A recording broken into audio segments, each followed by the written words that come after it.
Welcome to Tales by Imon. Tonight, we begin a new story, The Memory Thief. Liam Carter believed that every life was a library. To him, memories weren't just fleeting images or half-forgotten feelings. They were books, bound in skin and ink, lining the shelves of a person's soul. As the lead archivist for the Port Sterling Historical Society, it was his job, his passion, to carefully open those books, read their pages, and preserve their stories for a future that was always in danger of forgetting. His office was a quiet sanctuary of forgotten things. The air smelled of aging paper, leather bindings, and the faint, metallic scent of microfilm. Sunlight, thick with dancing dust motes, streamed through the tall, arched windows, illuminating towers of acid-free boxes and shelves groaning under the weight of history. For Liam, this wasn't clutter. It was a city of ghosts, and he was its most devoted citizen.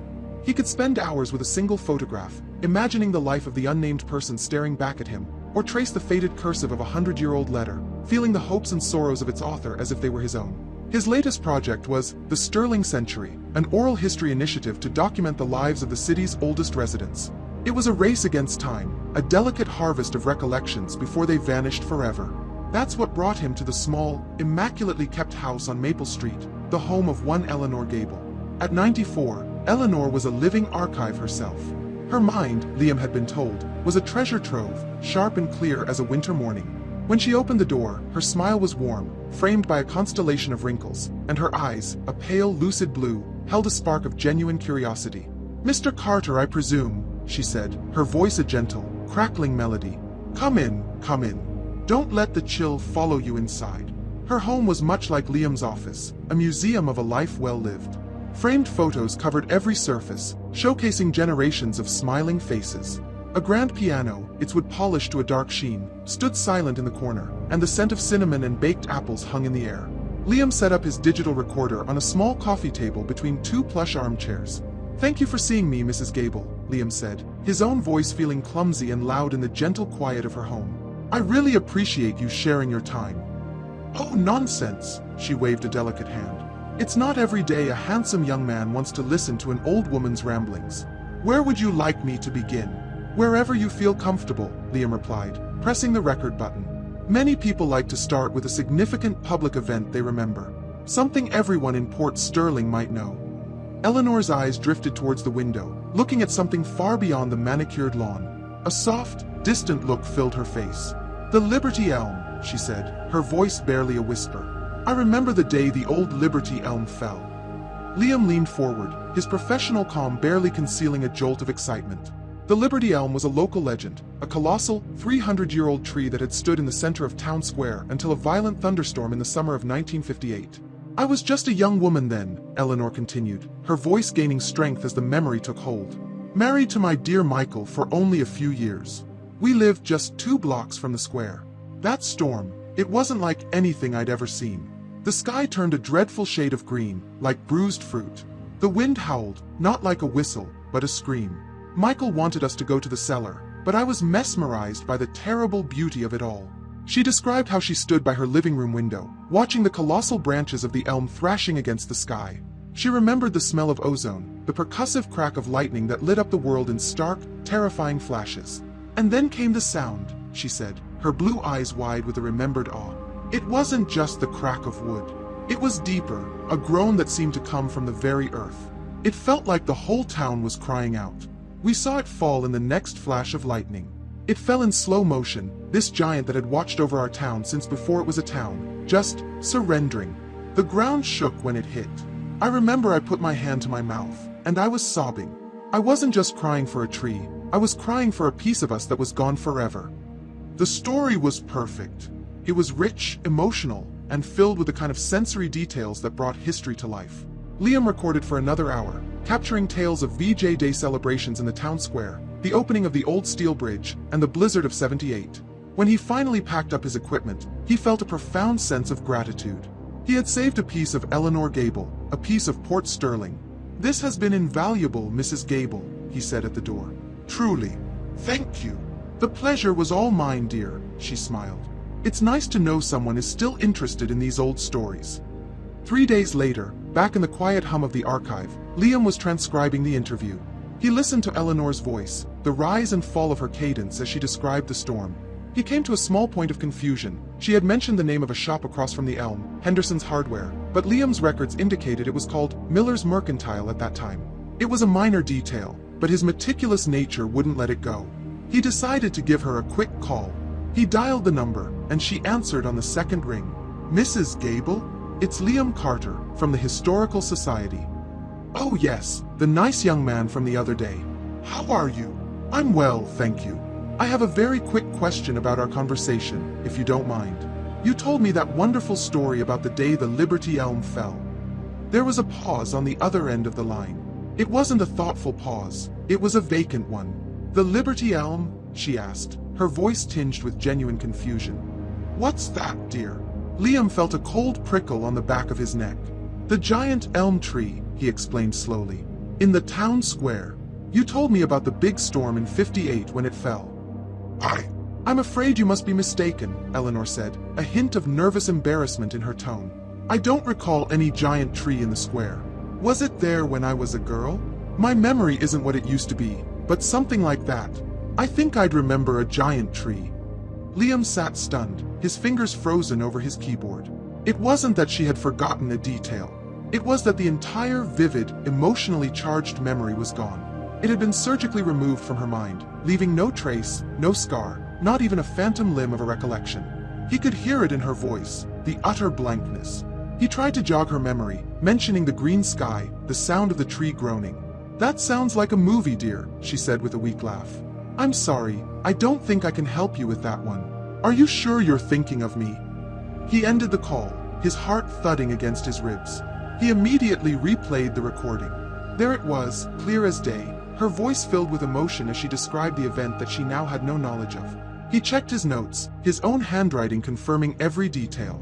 It was impossible. People forgot things, they misremembered, their minds grew frail. But for a memory so potent to be completely erased, as if it had never existed, that wasn't forgetting. That was something else. An unsettling thought surfaced. As he was leaving her house after the interview, he passed a man on the sidewalk heading towards her door. He was younger, maybe in his late 30s, dressed impeccably and carrying a small, leather-bound book. He'd nodded politely to Liam. Liam had thought nothing of it, assuming it was a grandson or perhaps a man from her church. Now, he replayed that brief, insignificant moment. The man's smile had been charming, but his eyes, there was something in his eyes. A stillness, a depth that seemed out of place. It was a fleeting impression, one he had dismissed at the time.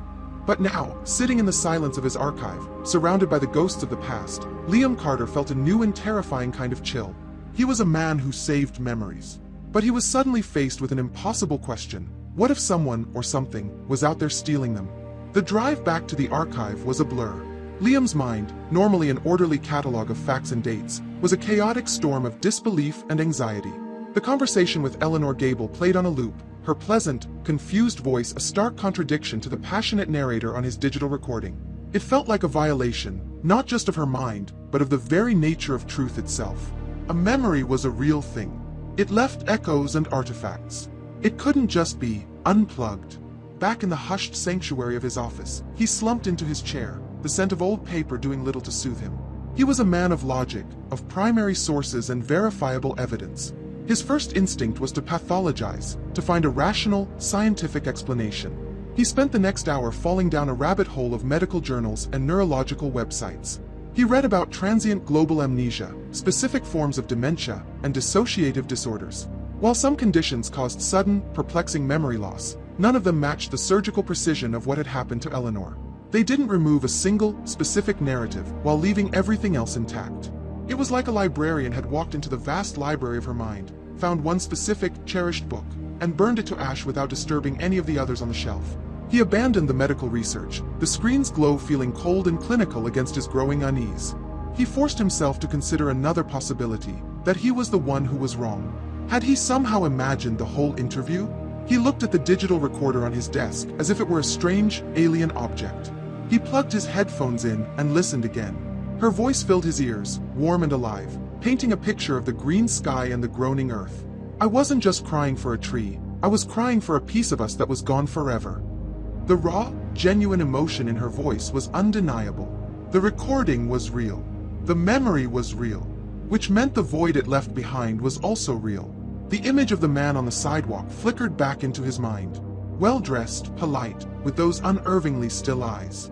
It was a flimsy thread, a complete shot in the dark, but it was the only anomaly in the entire sequence of events. He had no way of finding him, no name, no real description beyond tidy. He felt a wave of helplessness wash over him. What could he possibly do? Then, the archivist in him took over. When faced with a singular, inexplicable event, a historian looks for a pattern. He had been so focused on Eleanor that he hadn't considered the simplest question: had this happened to anyone else? His fingers flew across his keyboard, pulling up the master log for the Sterling Century project. He had conducted 5 interviews in the last 2 weeks. 2 were with residents of a managed care facility with strict visitor logs, making them less likely candidates for a random encounter. 1 had been with a woman who had since moved to live with her daughter in another state. That left 2, Eleanor Gable, and a man named Ben Jacobs. Ben Jacobs was 78, a retired dock worker who had lived his entire life in the same waterfront neighborhood. Where Eleanor was soft-spoken and refined, Ben was gruff, with a booming laugh and hands like worn leather gloves. Liam had interviewed him just 2 days before his visit with Eleanor. He found the audio file and clicked play. Ben's memory had been just as potent as Eleanor's, though of a different sort. He hadn't spoken of a public spectacle, but of something deeply personal. His first day working on the Port Sterling docks in 1961. 16 years old I was, Ben's recorded voice rasped, full of gravel and pride. Thought I was a tough kid, but the docks were a different world. The smell hits you first, fish and brine and diesel fuel, a smell that gets into your clothes and never leaves. My first job was hauling crates of cod off the Morning Star. Each one weighed a ton, felt like it anyway. The foreman, a monster of a man named Fitz, he looked at my skinny arms and laughed. Said I wouldn't last till lunch. The story continued, a rich tapestry of the grit and camaraderie of the longshoremen. He described the deafening sound of the cranes, the feeling of his muscles burning, and the immense pride he felt at the end of the day when Fitz clapped him on the back and said, "All right, kid. See you tomorrow." That day, Ben had explained, was the day he became a man. Liam's hand trembled as he reached for his phone. He felt a cold, sickening sense of déjà vu. He needed a pretext, a reason to call. He found it in his notes. Ben had mentioned a specific pier, Pier 4, but Liam knew Pier 4 had been rebuilt after a fire in 1960. A small detail to clarify. He dialed the number Ben's son had provided. "Hello." It was Ben's voice, as booming as it was on the recording. "Mr. Jacobs? This is Liam Carter from the Historical Society. I hope I'm not disturbing you. Carter, the history fella. No bother, son. What can I do for you?" Liam took a breath. "I was just going over my notes from our wonderful conversation, and I had a quick question. You told me that incredible story about your first day on the docks." The line went quiet. It was the same hollow silence he'd heard from Eleanor. A void where a memory was supposed to be. "My first day where?" Ben asked, his voice flat. "On the docks," Liam repeated, his own voice sounding thin. "You told me about hauling cod off the Morning Star, about your foreman, Fitz." A gruff, irritated sound came from the other end. "Look, son, I don't know what notes you're reading, but they ain't mine. I never worked a day on any dock in my life. I was a mailman. For 42 years. Carried the bag in every kind of weather this city can throw at you. Rain, sleet, snow. Ask anyone in the North End. Ben Jacobs, the mailman." It was worse this time. This wasn't just a memory of an event. It was a foundational piece of Ben's identity. His entire early career, the defining story of his youth, had been ripped out and replaced with something else. It was a rewrite of his personal history. I see," Liam stammered, his mind reeling. "I must have my notes mixed up. I am so sorry to have bothered you, Mr. Jacobs." He hung up the phone, his chest tight. This was not a coincidence. This was a pattern. 2 interviews, 2 people, 2 powerful, defining memories erased from existence within days of him recording them. There had to be a link. He pulled up his calendar. He interviewed Ben on a Tuesday morning. He interviewed Eleanor on a Thursday afternoon. What connected them? They lived miles apart, ran in different social circles. What did they have in common? They were elderly. They were participants in his project. And they were both, for the most part, living alone. They were vulnerable. And someone knew he was interviewing them. But that didn't make sense. His project schedule was private. So, the connection had to be something else. A shared service, a doctor, a pharmacy. It was too broad. He thought back to the man outside Eleanor's house. What if he was some kind of volunteer? Someone who visited the elderly? He remembered a small detail from his conversation with Eleanor before he had started recording. She had mentioned how busy her social calendar was, even at 94. She'd mentioned a book club, her church group, and a new program she'd enrolled in. "A lovely young man comes by," she had said, "just to chat and make sure I'm taking my pills." From that City Seniors Alliance. A real blessing. The name stuck in his mind. City Seniors Alliance. He grabbed his phone and called Ben Jacob's son, Mark. "Mark, it's Liam Carter again. I'm sorry to keep calling, but I have a strange question. Has your father had any new visitors recently? Perhaps from a volunteer organization?" Mark paused. "Oh yeah, now that you mention it. A guy from the City Seniors Alliance has been stopping by for the last couple of weeks. Dad complains about it, but I think he secretly likes the company. A very polite, well-spoken fella. Name's Julian, I think. Why do you ask?" Liam felt a jolt, as if he'd touched a live wire. The world snapped into sharp, terrifying focus. He had a name. Julian. He had an organization. City Seniors Alliance. "Thank you, Mark. That's all I needed," Liam said, his voice low and intense. He hung up the phone and grabbed a pen, the tremor in his hand now gone, replaced by a cold, hard resolve. On a clean page of his notebook, he wrote 2 words. Julian. The memory thief. The name on the notepad seemed to stare back at Liam, an accusation etched in black ink. Julian. It was a simple, elegant name, but now it felt sinister, heavy with the weight of what had been stolen. Fear was still a cold knot in Liam's stomach, but it was now wrapped in a layer of something else, the focused resolve of an archivist with a corrupted text. He was going to find the missing pages. His first move was a dive into the digital world, the modern historian's most powerful tool. He typed City Seniors Alliance into his browser, his fingers clicking with sharp, deliberate taps. The results came up instantly. The organization had a website, and it was impressively professional. The homepage featured a rotating gallery of stock photos, a smiling, silver-haired woman holding hands with a young volunteer, a man in his 80s laughing while playing chess, a gentle close-up of a hand resting on a knitted blanket. The site's color palette was a soothing blend of blues and soft greens. The mission statement, displayed prominently, was full of reassuring buzzwords: bridging generations, honoring our elders, combating the epidemic of loneliness.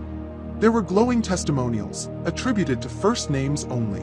Brenda R. wrote, "The volunteer from CSA is the highlight of my week." George T. added, "It's wonderful to have someone to talk to who really listens." It was a perfect facade, a carefully constructed mask of compassion and community service. Liam clicked on the About Us page. It was vague, filled with platitudes about their commitment and dedication. The leadership team was listed, but the names, John Smith, Mary Jones, David Chen, were so generic they felt like placeholders. There were no photographs, no biographies, no links to professional profiles. He searched for a physical address, a headquarters for this benevolent organization. He found only a P.O. box in a central Port Sterling zip code. A cold suspicion began to solidify in his gut. Legitimate non-profits, especially those dealing with vulnerable populations, prided themselves on transparency. They listed their board members, their physical locations, their charity registration numbers. The City Seniors Alliance had none of that.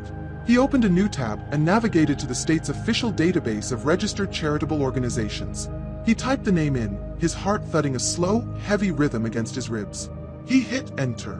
The response was a single line of stark, digital text. No results found.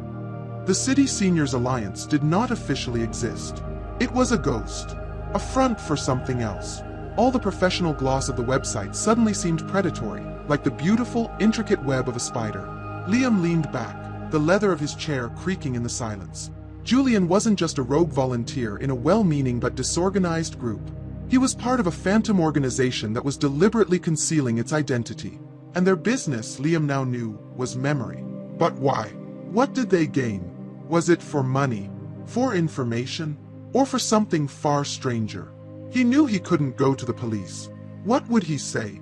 An old woman forgot a story she told me, and a man misremembered his first job? They would tell him to see a doctor or a therapist. He had no proof, only 2 audio files and a gut feeling as cold as a tombstone. He was on his own. His mind, trained to connect disparate pieces of information, began to formulate a plan. Julian was targeting the elderly, specifically those Liam was interviewing for his project. It was too much of a coincidence. Julian, or the Alliance, must somehow have access to his project's participants. How was a question for later? Right now, he needed to stop reacting and start acting. He needed to get ahead of Julian. He needed to set a trap. To do that, he needed bait. The thought made him feel sick. He would have to knowingly place another person in the path of this predator. But the alternative, to do nothing while Julian continued to hollow out the city's elders one memory at a time, was unthinkable. He scrolled through the list of his upcoming interviews. His eyes landed on a name, Alice Weatherby. Alice was a retired high school history teacher, 81, sharp as a tack, and with a reputation for being fiercely independent and unsentimental. She lived alone in a small brick house in the university district. She was the perfect candidate, isolated enough to be a target, but mentally formidable enough, he hoped, to be an ally. He would have to tell her everything, to convince her to help him. It was a monumental risk. But first, he had to get her on Julian's list. He picked up his personal cell phone, not his office line. He pulled up the Contact Us page on the Alliance's website. There was a toll-free number. He took a deep breath, consciously lowering the pitch of his voice, trying to sound like a concerned, slightly overwhelmed middle-aged man. He pressed dial. A voice answered on the second ring. It was a woman, her tone smooth and professional. City Seniors Alliance, this is Sarah speaking. How can I help you honor an elder today? Yes, hello, Liam began, his feigned voice sounding rougher than he intended. My neighbor.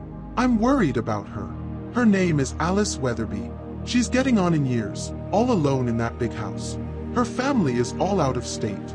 I just think she could use someone to check in on her, to talk to. You've absolutely called the right place, Sarah's voice was like warm honey, dripping with practiced empathy. It's wonderful that you're looking out for your neighbor like that. We specialize in providing friendly companionship. Can you give me her address? Liam read off Alice's address, the words feeling like stones in his mouth. Excellent, Sarah said, the faint clicking of a keyboard in the background. And Mrs. Weatherby, does she have any particular interests?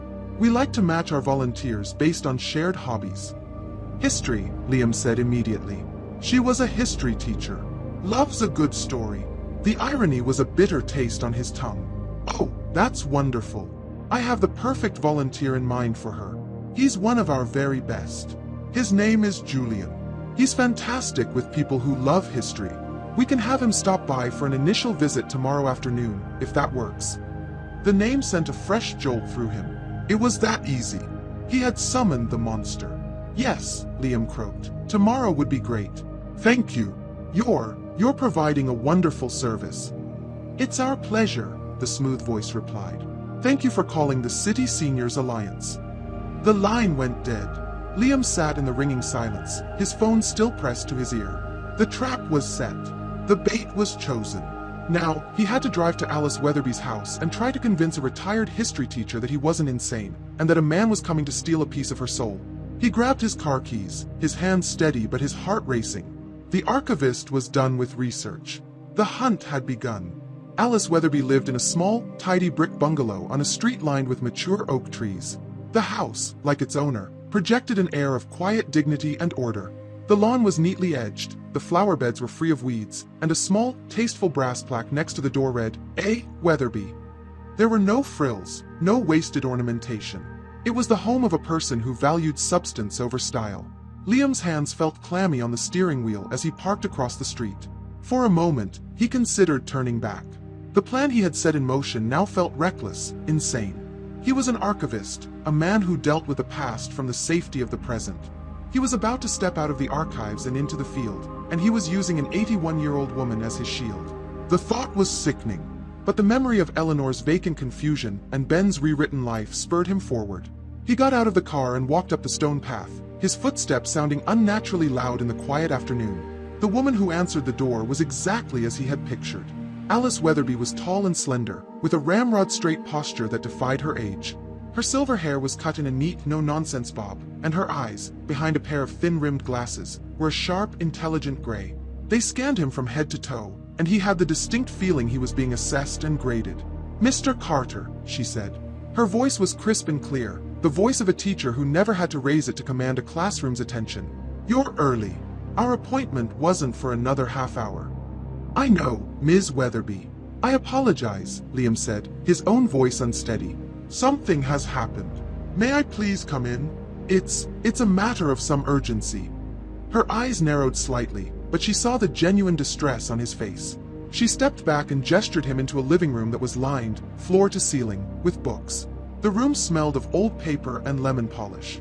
It was a scholar's den, a fortress of knowledge. Please sit, she said, indicating a firm, upright armchair. You look as though you've seen a ghost. In a way, I have, Liam said, deciding that directness was the only approach she would respect. He sat, but he couldn't bring himself to relax. Ms. Weatherby, I have to cancel our oral history interview. Or rather, postpone it. I've come to you for a different reason. I've come to ask for your help, and to warn you. He then laid it all out.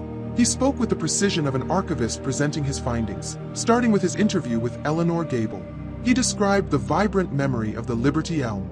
Then he described the phone call, the hollow space where the memory had been. He saw the first flicker of skepticism in her eyes, the slight tilt of her head. A stroke, perhaps, she interjected, her tone analytical. Or a transient ischemic attack. Memory can be a fragile, faulty thing, Mr. Carter. I thought so too, Liam agreed, nodding. Until it happened again. He told her about Ben Jacobs, about the dockworker who now believed he'd been a mailman his entire life. He described the absolute certainty in Ben's voice. Alice listened, her hands folded in her lap, her expression unreadable. 2 anecdotes are not data, she said coolly. It's a coincidence. A sad one, perhaps, indicative of the trials of aging, but a coincidence nonetheless. That's what I needed to believe, Liam said, leaning forward. But there's a connection. A variable that links them. A man. He told her about the City Seniors Alliance, about the professional website and the lack of official registration. He told her how both Eleanor and Ben had been receiving visits from a volunteer from the Alliance. And he told her the volunteer's name was Julian. He saw her posture change. The academic detachment was replaced by a focused intensity. She was no longer a passive listener, she was analyzing a problem. And you believe this man, what? Talks them out of their memories, she asked, her voice laced with incredulity. I believe he steals them, Liam said, the words feeling heavy and absurd in the quiet, rational room. And I have proof that he's coming here. He explained the final piece, his phone call to the Alliance, the feigned concern for his neighbor, the immediate suggestion of their best volunteer. They said his name, Ms. Weatherby. They're sending Julian to visit you. Tomorrow afternoon. The room was silent for a long moment. Alice stared at him, her gray eyes searching his. He expected her to laugh, to tell him he was overwrought, to ask him to leave. Instead, she rose from her chair and walked to a heavy oak desk in the corner of the room. She picked up a small, brass object and brought it back, her movements deliberate. It was an old military-style compass, its surface worn smooth with time. This was my father's, she said, her voice softer now. He was a navigator on a bomber in World War II. On his last mission, his plane was shot up, the electronics fried. He used this compass to guide the plane back to England in the dead of night, through a storm. It saved the lives of 10 men. He gave it to me the day before he died. He told me it would always help me find my way when I was lost. She looked up from the compass, her gaze locking with Liam's. That memory, the weight of this in my hand, the look in his eyes, the smell of the hospital room, is as real to me as this house. The idea that someone could take that, could reach into my head and pluck it out, it's a desecration. It's the ultimate form of vandalism. Liam felt a wave of relief so powerful it almost made him dizzy. Then you believe me? You'll help. A grim, determined smile touched her lips. Mr. Carter, for 40 years I taught young people that history is not just a collection of dates and facts. It is the collected memory of humanity. An attack on memory is an attack on history itself. Of course, I'll help. What's your plan? They spent the next hour working it out. Liam would not be in the house. It was too risky. He would park down the street, in a van he would rent in the morning. He had a parabolic microphone from the archive's old surveillance equipment. He could listen to the conversation. Alice's role was to be the perfect victim, welcoming, a little lonely, and willing to share a story. I will tell him the story of this compass, she said, her fingers closing protectively around the brass casing. I will give him every detail, every emotion. I will offer him a piece of my father, a piece of me. Let's see if your thief has the appetite for it. When Liam left her house, the sun was setting, casting long shadows across the manicured lawns. He felt a profound sense of both dread and empowerment. He was no longer alone in his impossible knowledge. He had an ally, a formidable one. He looked back at the small brick house, a bastion of history and intellect, now baited and set. Tomorrow, Julian was coming, and they would be ready. The morning air was cool and damp, the sky a uniform gray that promised a slow, uneventful day. For Liam, it felt like the calm before a storm. He bypassed the archive, heading instead to a nondescript van rental agency in an industrial part of the city. He paid in cash for a plain white cargo van, the kind used by plumbers or electricians, a vehicle designed to be invisible. It smelled of stale coffee and sawdust. Back at his apartment, he gathered the equipment. The parabolic microphone was an archaic piece of technology from the archives collection, a relic from a Cold War-era oral history project that involved discreetly recording public conversations. It looked like a large, clear satellite dish with a pistol grip. Paired with his high-fidelity digital recorder, it was a clumsy but effective surveillance tool. He felt a tremor of unreality as he placed the gear in the back of the van. He was an archivist. His tools were deacidification paper and cotton gloves. Now he was assembling a spy kit. By 1 o'clock, he was in position. He was parked 2 houses down and across the street from Alice Weatherby's tidy brick home, with a clear line of sight to her front door. The suburban street was quiet, wrapped in the sleepy stillness of a weekday afternoon. A dog barked intermittently in a distant yard.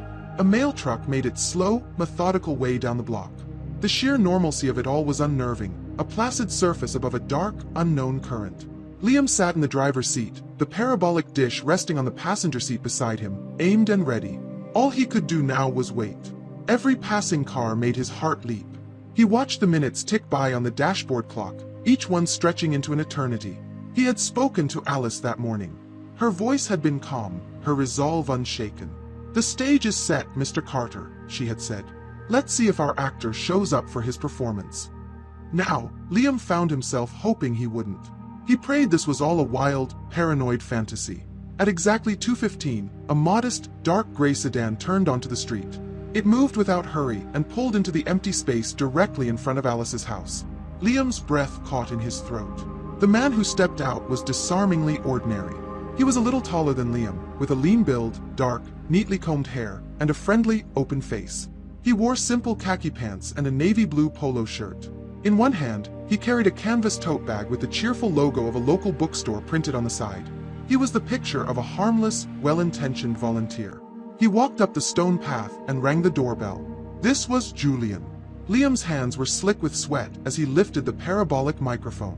He slipped on the headphones, aimed the dish at the front of the house, and pressed record. The world outside the van went silent, replaced by the amplified sounds from Alice's porch. He heard the door open. "Hello." It was Alice's crisp, clear voice. "You must be Julian. I'm Alice. Please, come in." "It's a pleasure to meet you, Alice." Julian's voice was warm, smooth, and deeply reassuring. There was an easy confidence in it that Liam found instantly repulsive. "Thank you so much for having me." The door closed, and the sound became slightly muffled. Liam adjusted the gain on his recorder, the quiet murmurs of their initial pleasantries filling his ears. Julian complimented her home, her books. Alice offered him a glass of iced tea. It was all painfully, terrifyingly normal. Liam listened, his knuckles white where he gripped the microphone. Then, Alice began to guide the conversation. "It's funny," she said, her voice taking on a slightly wistful tone. "This old house is full of stories. Most of them are just mine, but some are from a time before me." "Those are often the best kind," Julian encouraged. His voice was a soft prompt, a key turning a lock. Liam heard a faint clink, the sound of metal on a wooden table. "Like this," Alice said. "This was my father's." And then she began. She told Julian the story of the compass, and her voice was magnificent. She painted a picture of a young man in the freezing cockpit of a crippled bomber, the night sky a maelstrom around him. She described the fear, the responsibility, the unwavering trust in a simple brass instrument. Liam, listening from his van, felt a lump form in his throat. The story was a living thing, a precious heirloom passed down through the spoken word. Julian was a masterful listener. He didn't interrupt. He just made small, encouraging sounds. "Incredible," he would murmur. "How proud you must be." His questions were gentle, designed to draw out more detail, more emotion. What did he say it felt like, holding the fate of his crew in his hands? As the story reached its emotional peak, the moment her father saw the coast of England through a break in the clouds, Liam noticed a change. The small interjections from Julian stopped. The sound from the house became just Alice's voice, and beneath it, a profound, resonant silence. It felt to Liam as if the very air in the room had grown heavy, focused into a single, intense point.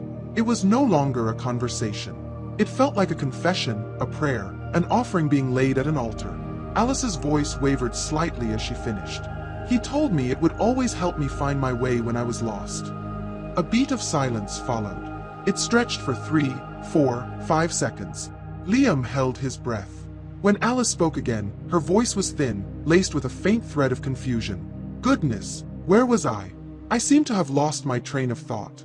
Getting old is a terrible thing, young man. Julian's voice returned, as smooth and gentle as ever. Not at all, Alice. You were just telling me how much you enjoy your garden. It's been an absolute delight speaking with you. He was papering over the gap, rewriting the last few moments in real time. I should let you get on with your afternoon, but I would love to stop by again next week if you'll have me. Oh, Alice sounded flustered. Yes, dear. That would be lovely. Liam heard the scrape of a chair, footsteps, the front door opening. He watched as Julian emerged from the house, the same pleasant, untroubled smile on his face. He gave a little wave to the closed door, walked to his car, and drove away as calmly as he had arrived.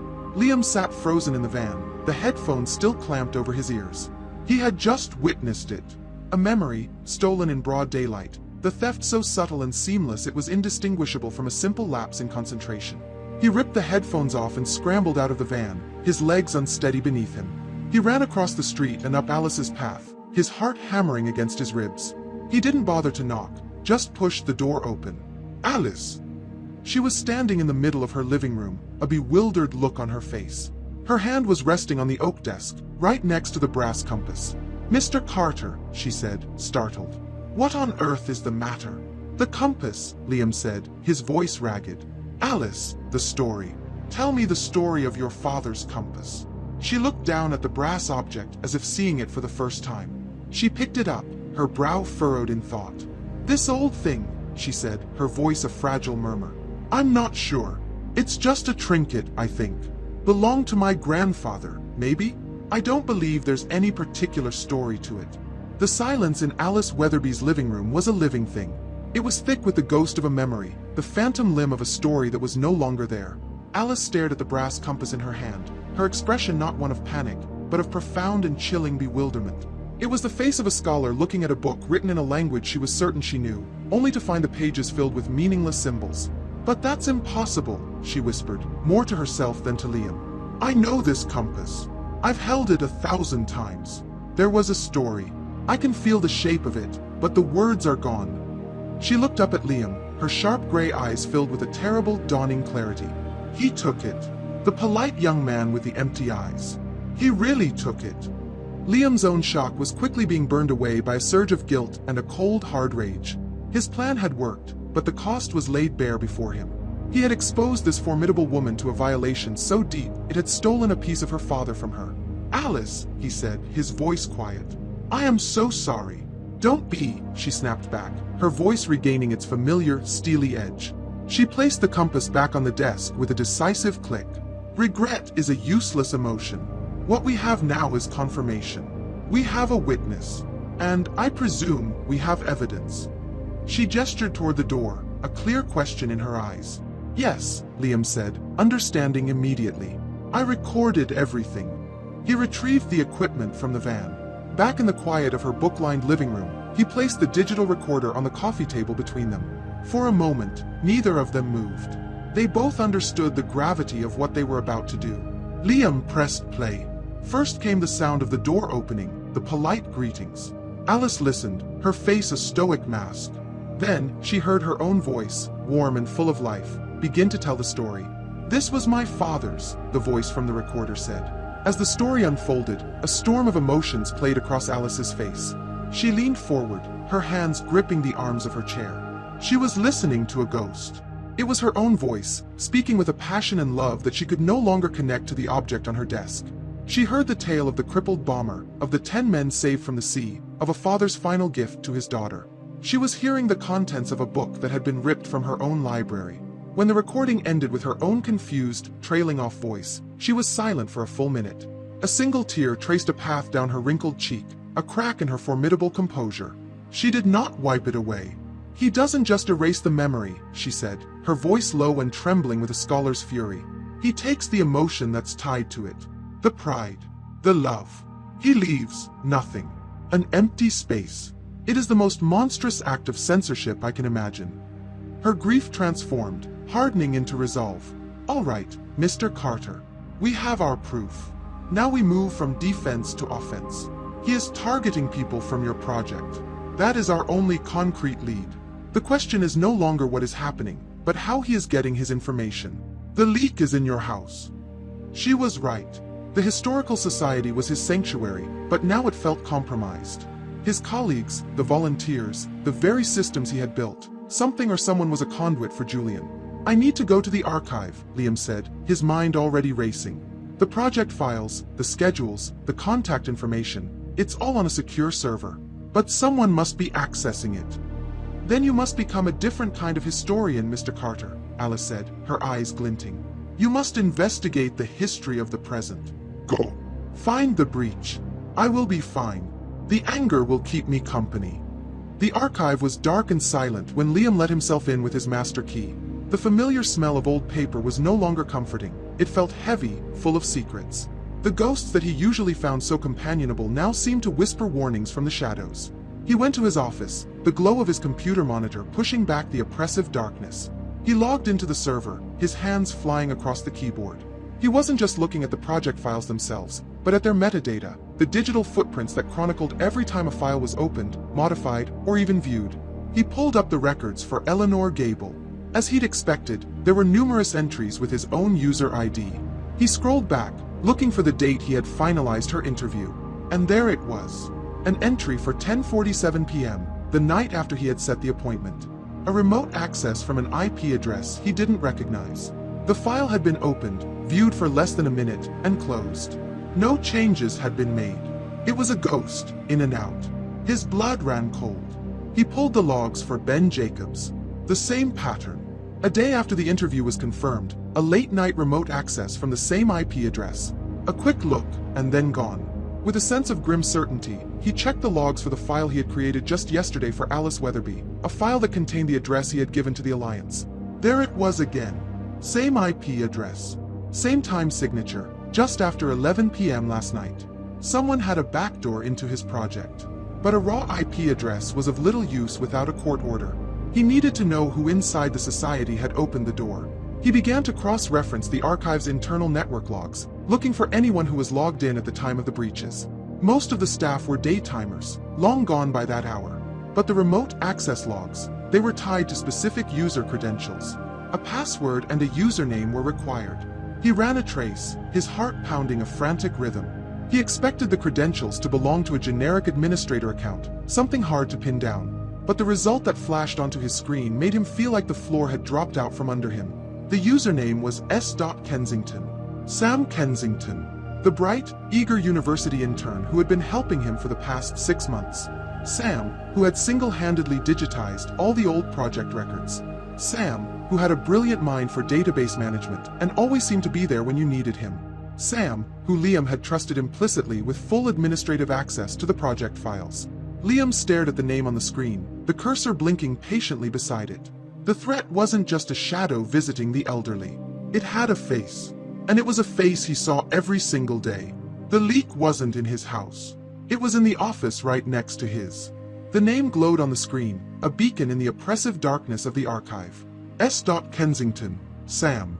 The friendly, capable intern who had made Liam's own job infinitely easier for the past 6 months. The betrayal was a physical blow, knocking the air from Liam's lungs. His sanctuary had not just been breached, it had been held open from the inside. He thought of the dozens of casual conversations they'd had, of the trust he had placed in the young man. Every memory was now tainted, every helpful gesture recast as a sinister manipulation. He sat there for an hour, the silence of the archive pressing in on him, his mind racing through the implications. Was Sam a willing participant, a predator hiding in plain sight? Or was he a pawn, his credentials stolen, his computer compromised? Liam, the historian, knew that the simplest explanation was usually the correct one. But nothing about this situation was simple. A direct confrontation was out of the question.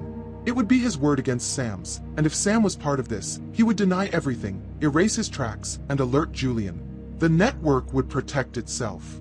No, Liam had to treat Sam as a primary source. He had to be observed, analyzed, and understood before he could be questioned. The next morning, the archive felt like a foreign country. The familiar scent of aging paper seemed cloying, and the quiet hum of the climate control systems sounded like a whisper of conspiracy.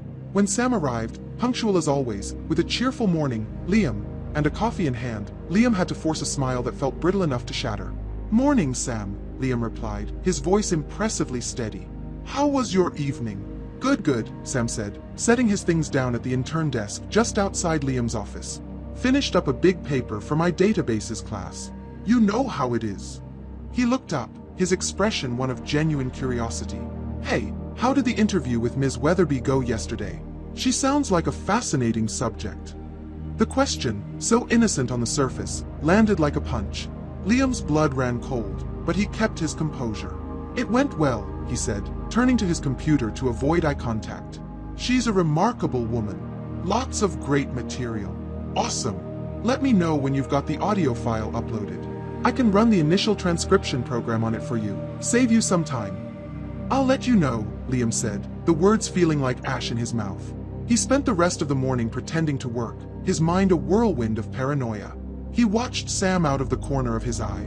The intern was a picture of diligence, his fingers flying across his keyboard, a look of focused concentration on his face. He was either the world's greatest actor, or completely innocent. Liam knew he couldn't afford to assume the latter. During his lunch break, while Sam was out, Liam made his move. He walked over to the intern's desk, his heart thudding. It felt like a profound violation of trust, a line he never thought he'd cross. He sat down at Sam's computer. He didn't have the password, but he didn't need it. He rebooted the machine from a specialized USB drive he kept for data recovery, giving him access to the raw hard drive. He started with the browser history. It was clean, too clean.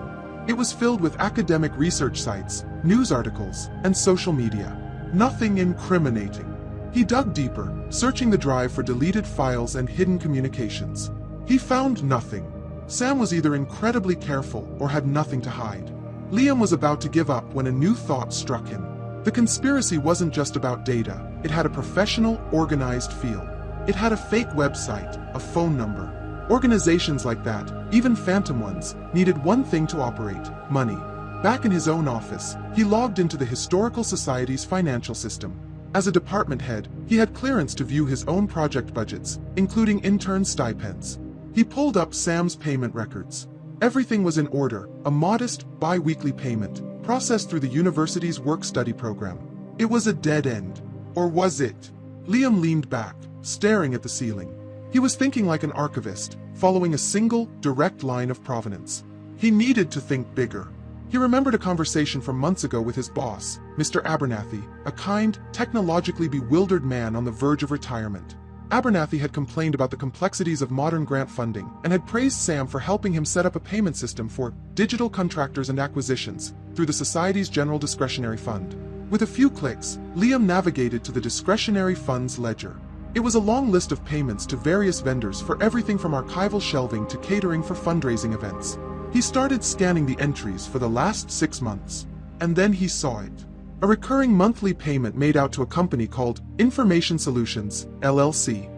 The amount was small enough not to raise alarms, just a few $100s each time. The memo line for each payment read, "Consulting fee for digital asset management." And the authorization code for each payment was Mr. Abernathy's. Liam knew for a fact that the society had no such consulting arrangement. Abernathy, who trusted Sam to handle all the computer gibberish, was likely just signing whatever the helpful intern put in front of him. Liam's fingers trembled as he opened a new browser tab. He did a business registry search for Information Solutions, LLC. The company had been incorporated 8 months ago. It had no website, no listed phone number, no public footprint whatsoever. Just a single point of contact. A registered mailing address. He typed the address into a search engine. The result came back instantly, and Liam felt a sickening, dizzying sense of vertigo. It was the same P.O. box used by the City Seniors Alliance. It all clicked into place. Sam wasn't just leaking the names of interview subjects. He was the entire pipeline. He identified the targets, passed them to Julian, and funded the operation by siphoning money directly from the Historical Society's accounts, all under the nose of his trusting, clueless boss. Liam looked through the glass wall of his office. He saw Sam laughing quietly at something on his screen, the very picture of youthful innocence. But Liam saw him differently now. He saw a spider, patiently tending to its web, right in the heart of his own home. Confronting him was still not an option. He needed to see the whole web. He needed to find its center. He watched the clock, his resolve hardening into a cold, sharp point. At 5 o'clock, Sam began to pack his messenger bag. He waved a cheerful goodbye to Liam and headed for the exit. "Have a good one, Sam," Liam called out, his voice a mask of normalcy. The moment the heavy front door of the archive closed behind the intern, Liam grabbed his keys and coat. The time for digital investigation was over. He was going to follow the money. He was going to follow the spider. The heavy oak door of the archive swung shut behind Sam, and Liam counted to 10, a slow, deliberate count to quell the tremor in his hands. He moved with a sense of purpose that felt alien to him, grabbing his jacket and car keys. He walked out into the fading afternoon light, his eyes scanning the street. Sam's compact blue sedan was just pulling away from the curb. Liam hurried to his own car, started the engine, and eased into the flow of traffic, keeping a careful 2-car distance. His heart hammered against his ribs. He was an archivist, a man whose idea of a thrilling chase was tracking down a misfiled 19th century land grant. Now he was tailing a potential felon through the streets of Port Sterling, his knuckles white on the steering wheel. Every turn Sam made, Liam followed, expecting at any moment for the blue sedan to speed up, for Sam to have spotted him. But the drive was maddeningly normal. Sam drove at the speed limit, used his turn signals, and navigated the afternoon traffic with the unconcerned air of a student heading home. They drove through the bustling downtown, past the historic waterfront, and into the quieter, academic neighborhood surrounding Port Sterling University. Liam had expected Sam to head to his apartment, but instead, the blue sedan turned onto the university campus. It circled a large, multi-level parking garage and found a spot on the 3rd floor.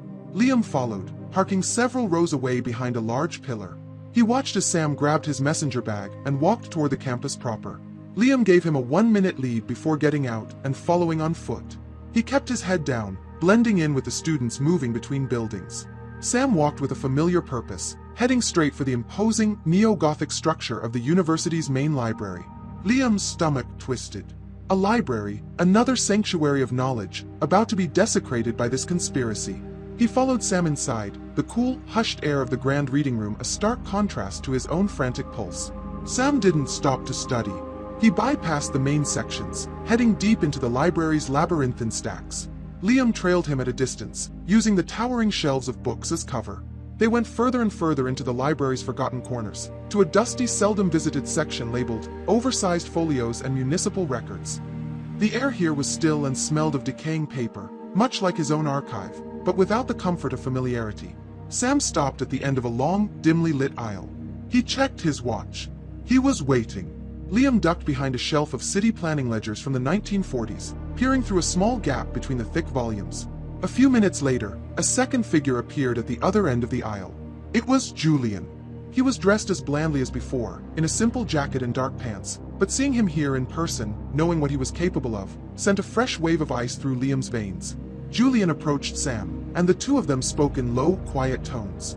It wasn't the hushed conversation of co-conspirators, but the mundane, professional exchange of colleagues. Sam reached into his bag and handed Julian a thin manila folder. Julian opened it, scanned the contents, and nodded. Liam was about to commit their faces and actions to memory when a third person joined them, her footsteps nearly silent on the worn linoleum floor. She was a woman, perhaps in her late 50s, with a severe, elegant haircut and a charcoal gray business suit that looked immaculately tailored. Her face was sharp, intelligent, and held an expression of cool, appraising authority. She carried an air of absolute control. "Report," she said. Her voice was not loud, but it cut through the silence, crisp and commanding. Julian, the smooth, confident predator who had dismantled Alice Weatherby's memory, immediately adopted a posture of deference. "The acquisition was successful," he said. "The asset was high quality, emotionally resonant, just as the data suggested it would be." "And the source?" the woman asked, turning her sharp gaze to Sam. "Clean," Sam replied, his own cheerful demeanor gone, replaced by a nervous efficiency. "No signs of suspicion. The new payment channel is active. Everything is proceeding according to schedule." The woman nodded, a curt, dismissive gesture. She reached into her leather attaché case and pulled out a small, black, leather-bound notebook. She handed it to Julian. "Your next acquisitions," she said. "Prioritize the first 3. They are time-sensitive." Julian took the notebook. "Understood, Ms. Reed. Evelyn Reed." The name clicked in Liam's mind. He had seen it before. She was on the Historical Society's board of directors. A wealthy, well-connected philanthropist who had made her fortune in data analytics and was known for her generous contributions to the city's cultural institutions, including the very archive from which Sam was stealing information. The web was not just outside the walls, it was holding them up. The meeting was over. Ms. Reed gave a final, sharp nod and walked away, her heels clicking with authority. Julian and Sam exchanged a few more words before they too departed, leaving in opposite directions. Liam stayed hidden for a full 10 minutes, his mind reeling from the revelation. This was not a small, petty crime. It was an operation. Organized, funded, and run by a woman who sat on his own institution's board. Julian wasn't a monster acting alone. He was an employee, a field agent. And Sam was the inside man, the data miner. They weren't just stealing memories, they were acquiring assets. The cold, corporate language made the act seem even more monstrous. He stumbled out of the library, the late afternoon sun feeling harsh and alien. He felt small and utterly outmatched. He had a recording of one theft and the name of an intern. They had a corporate structure, funding, and a woman of power and influence at the top. But he also had a new, urgent purpose. The Black Notebook. Julian's next list of targets. He thought of the names inside it, of the unsuspecting men and women whose most precious moments were scheduled for acquisition. He could not let another person suffer the way Alice had. He had no way of getting close to Julian or the formidable Ms. Reed, but he knew the weakest link in the chain. The one who was nervous, the one who was just a student playing a dangerous game. The one who had a digital life that might hold a copy of that list. Liam walked back to his car, his fear now overshadowed by a desperate, racing urgency. The archivist had documented the crime. Now the historian had to intervene before the next piece of history could be erased. He had to get to Sam. The drive from the university was a haze of adrenaline and dread. Liam's mind, usually a calm and orderly archive, was a chaotic storm of images. Julian's deferential posture, Sam's nervous efficiency, and the cold, diamond-hard authority in Evelyn Reed's eyes. Evelyn Reed. A board member. A patron. The enemy was not at the gates. She was in the banquet hall, being celebrated as a guardian of the very history she was secretly devouring. He didn't go home. He drove directly to the one place he could process the impossible, to the one person who would not think he was insane. He knocked on Alice Weatherby's door, his knuckles rapping a frantic, urgent rhythm. She opened it and took one look at his pale, drawn face. "Come in," she said simply, stepping aside. "And tell me everything." In the quiet sanctuary of her book-lined living room, the story spilled out of him. He recounted the tense car ride, the meeting in the dusty library stacks, the chillingly corporate exchange. When he named Evelyn Reed, Alice's expression, which had been one of focused concern, hardened into something that looked like cold fury. "Evelyn Reed," she said, the name tasting like poison. "Of course. It makes a sickening kind of sense. She's a data monger. Made her fortune by predicting human behavior, by quantifying the human experience. What is a memory, after all, but the purest, most valuable kind of data?" She gave Julian a notebook, Liam said, his hands clenched into fists. A list of his next acquisitions. "Alice, they're not going to stop." "No," Alice agreed, her voice dangerously quiet. "They're not. And we cannot go to the police. Not now. Evelyn Reed has the entire city leadership in her pocket. She donates to every campaign. She sits on every important board. They would bury us in legal paperwork before we even filed a report." They sat in silence for a moment, the sheer scale of the conspiracy threatening to overwhelm them. They were two people, an archivist and a retired teacher, against a wealthy, powerful executive and her clandestine organization. It was a battle between history and data was winning. "So we do not fight her," Alice said, her eyes glinting with a strategist's fire. "We fight her soldiers. We cannot get to the general, but we can get to the lieutenant." "Julian?" Liam asked. "No," Alice corrected him. "The intern. The weak link. The one who is in over his head. Julian is a true believer, or a sociopath. Ms. Reed is untouchable. But the boy, Sam, he is our way in. That list in the notebook exists in another form. A digital form. It has to. That's how they operate. And it will be on his computer." Liam felt a cold pit in his stomach as he understood where she was going. "You're suggesting we break into his apartment." "I am not suggesting it, Mr. Carter. I am stating it as our only logical course of action," she said, her tone leaving no room for argument. "We are no longer researchers in this matter. We are combatants, and we are on a deadline." The archivist in him screamed in protest. He was a preserver, a protector. His entire life was built on respecting boundaries, on the sanctity of people's private records. But the man who had seen the empty look in Alice's eyes, who had heard the void in Eleanor's voice, knew she was right. The first step was reconnaissance. Liam went to the archive early the next morning, his guilt a heavy cloak around him. He entered the personnel office, feigning a need to update intern hour logs, and quickly found Sam Kensington's file. He photographed the address and contact information with his phone. Another line crossed. He spent the rest of the day in his rented van, parked down the street from Sam's apartment building, a modern characterless block on the edge of the student district. He watched and he documented, his archivist's habits now repurposed for espionage. Sam left at 12:30 p.m. for the archive. He returned at 5:15 p.m. At 6:30 p.m., dressed in workout clothes, he left again, jogging down the street toward a brightly lit commercial gym. He returned at 8 p.m. It was a predictable, disciplined routine. It gave them a 90-minute window. That evening, he presented his findings to Alice. 90 minutes is more than enough time, she said, looking over his meticulously timed notes.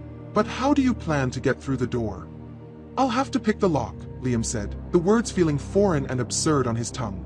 Alice raised a skeptical eyebrow.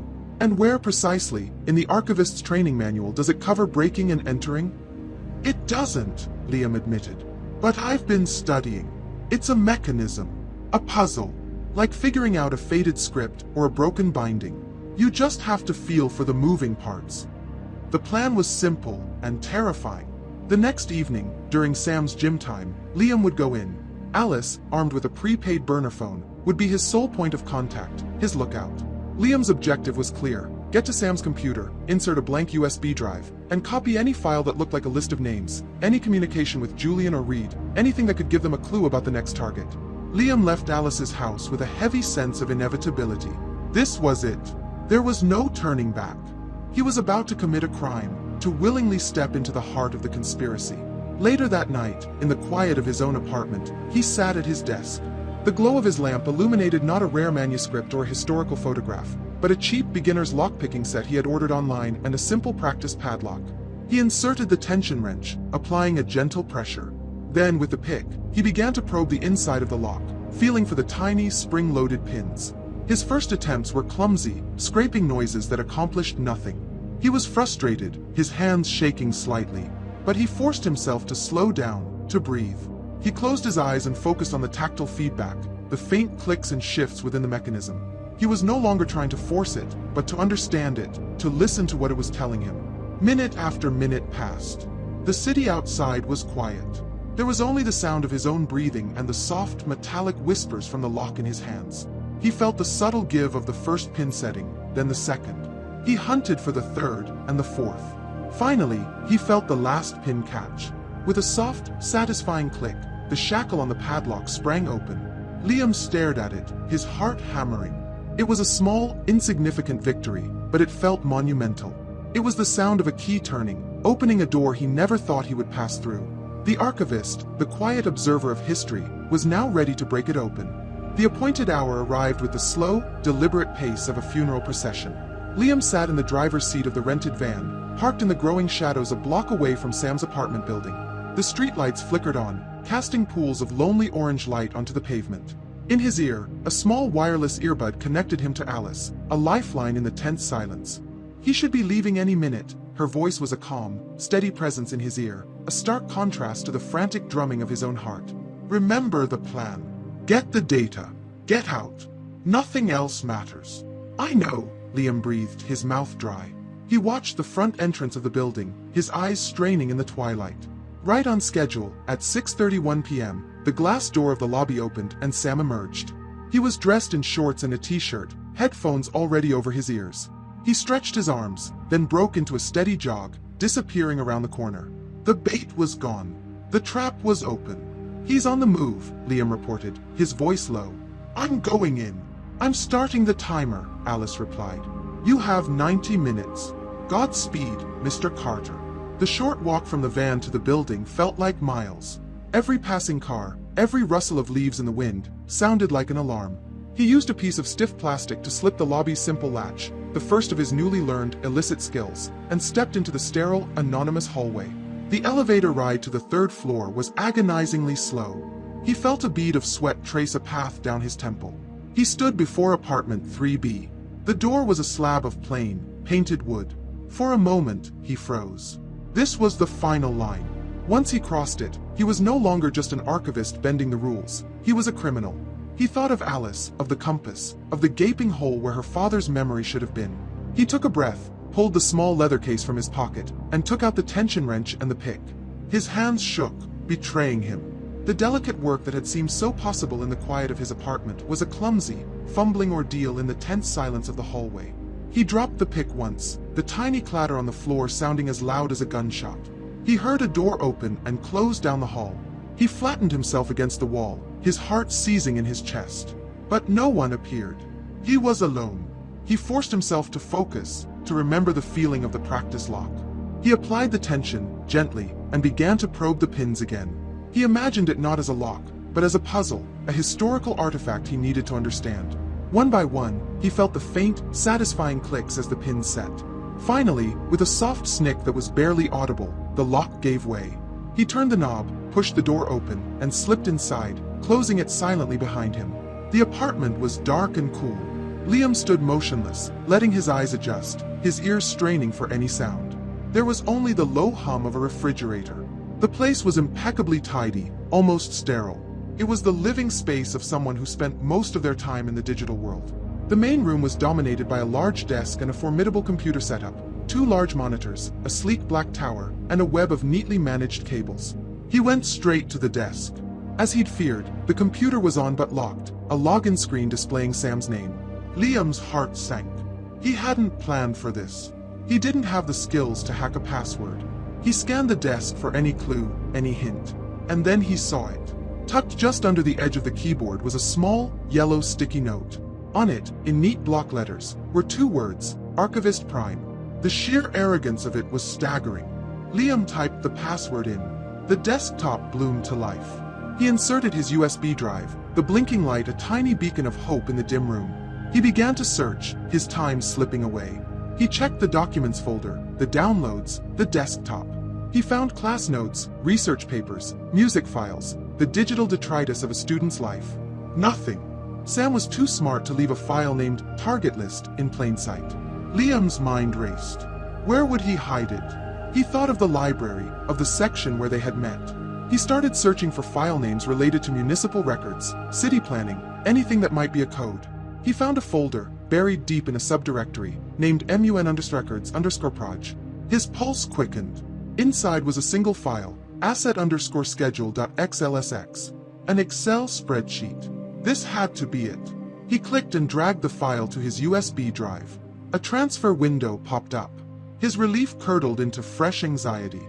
The file was heavily encrypted and much larger than he expected. The progress bar crept forward with agonizing slowness. 10%, 20%. Each second felt like a minute. He stared at the screen, willing the green bar to move faster. A floorboard creaked in the apartment above. Liam flinched, his eyes darting around the dark room. He felt exposed, a trespasser counting down the seconds until he was caught. 50%, 60.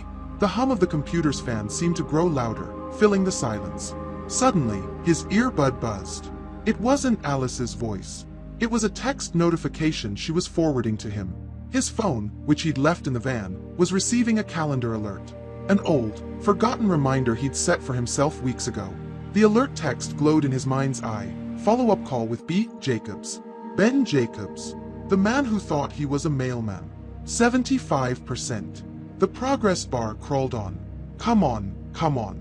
He risked a glance out the window, down at the street. He could see the entrance to the gym, a bright rectangle of light 3 blocks away. 89%. 95. The transfer complete window popped up. Liam's entire body went limp with relief. He safely ejected the USB drive, his hand closing around it as if it were the most precious artifact on Earth. He was about to shut down the computer when his earbud crackled to life. It was Alice's voice, sharp and urgent, stripped of all its earlier calm. Liam, he's on the move. He cut his workout short. He's heading back. Get out of there. Now. Panic, cold and absolute, seized him. He didn't bother to log out. He sprinted for the door, fumbling with the lock, turning it from the inside and pulling the door shut behind him. He didn't have time for the pics. It would have to remain unlocked. He raced down the hall, taking the stairs two at a time, his breath coming in ragged gasps. He burst out of the building's side entrance and sprinted for the van, his lungs on fire. He dove into the driver's seat, ducking down below the window. A moment later, he saw Sam jog past, not even 100 feet away, completely oblivious, scrolling on his phone as he walked toward the main entrance. Liam waited until Sam was inside before he dared to breathe. He was shaking, drenched in a cold sweat. But in his clenched fist, he held the small, warm piece of plastic. He had the file. He had the list. But it was locked behind a wall of encryption, and he had just heard the footsteps of the hunter, returning home far sooner than he ever expected. The drive to Alice's house was a frantic, adrenaline-fueled blur. Liam clutched the steering wheel, his eyes darting between the road and his rearview mirror, half expecting to see Sam's blue sedan or Julian's gray one tailing him. Every headlight was a potential threat. In his pocket, the USB drive felt both hot, like a stolen coal from a fire, and impossibly heavy, a dead weight of encrypted secrets. He found Alice waiting, the porch light a welcoming beacon in the dark. She had a pot of coffee brewing and 2 mugs set out on her kitchen table. She took one look at his pale, sweating face and poured him a cup without a word. "The good news," Liam said, his voice ragged as he sank into a chair. "I got it. I got the file." He placed the small plastic drive on the table between them, a trophy from a battle he could barely believe he had survived. "And the bad news?" Alice asked, her gaze steady. "He came back early. I had to run. I didn't have time to relock the door. I just pulled it shut. He'll know. Sooner or later, he'll know someone was there." Alice absorbed this, her expression grim. "Then our timeline has been moved up. Whatever is on that drive, we have less time to use it than we thought. Let's see what you risked so much for." She retrieved her laptop, a sleek, modern device that seemed out of place among her antique books. Liam inserted the drive. The folder MUN_records_proj was there, and inside it, the file, asset_schedule.xlsx, adorned with the small icon of a padlock. It was encrypted. "A password," Alice stated, her voice flat. "Of course. He's a careful boy." For the next hour, they worked, a strange, desperate team of codebreakers. Liam, with his technical knowledge, explained that a brute force attack would take days, weeks even. They didn't have weeks. They barely had hours. "Then we must be smarter than the computer," Alice declared. "A password is a key. And a key is personal. It's a secret history. We must think like him. What is important to Sam Kensington?" They began to guess, a frantic litany of possibilities. They tried variations of his username, Archivist Prime. They tried names related to the project, Port Sterling, Memory Thief, Liberty Elm. They tried combinations with Evelyn Reed's name. Nothing. The password prompt mocked them with each failed attempt. Liam paced the small kitchen, his mind racing, replaying every second he had spent inside the apartment. He was trying to recall any detail, anything that seemed out of place. "It was so generic," he said, frustrated. "Clean, minimalist. Nothing personal. Just his computer, some textbooks, a stack of takeout menus." "Nothing on the walls?" Alice prompted. "No art. No posters. No, nothing like that. Just books." "What books?" she pressed. "Titles, Liam. Details are everything." Liam closed his eyes, trying to reconstruct the scene. Mostly textbooks. Database management, network security, but there was one other. On his desk, right next to the monitor. It was an old book, a hardcover. Looked like a library copy. What was it? Liam's eyes snapped open. "Borges," he said, the name coming back to him with sudden clarity. It was a collection of his stories. Fictions. Alice went perfectly still. "Funes the Memorious," she whispered, her eyes wide. The story of the man who could not forget anything.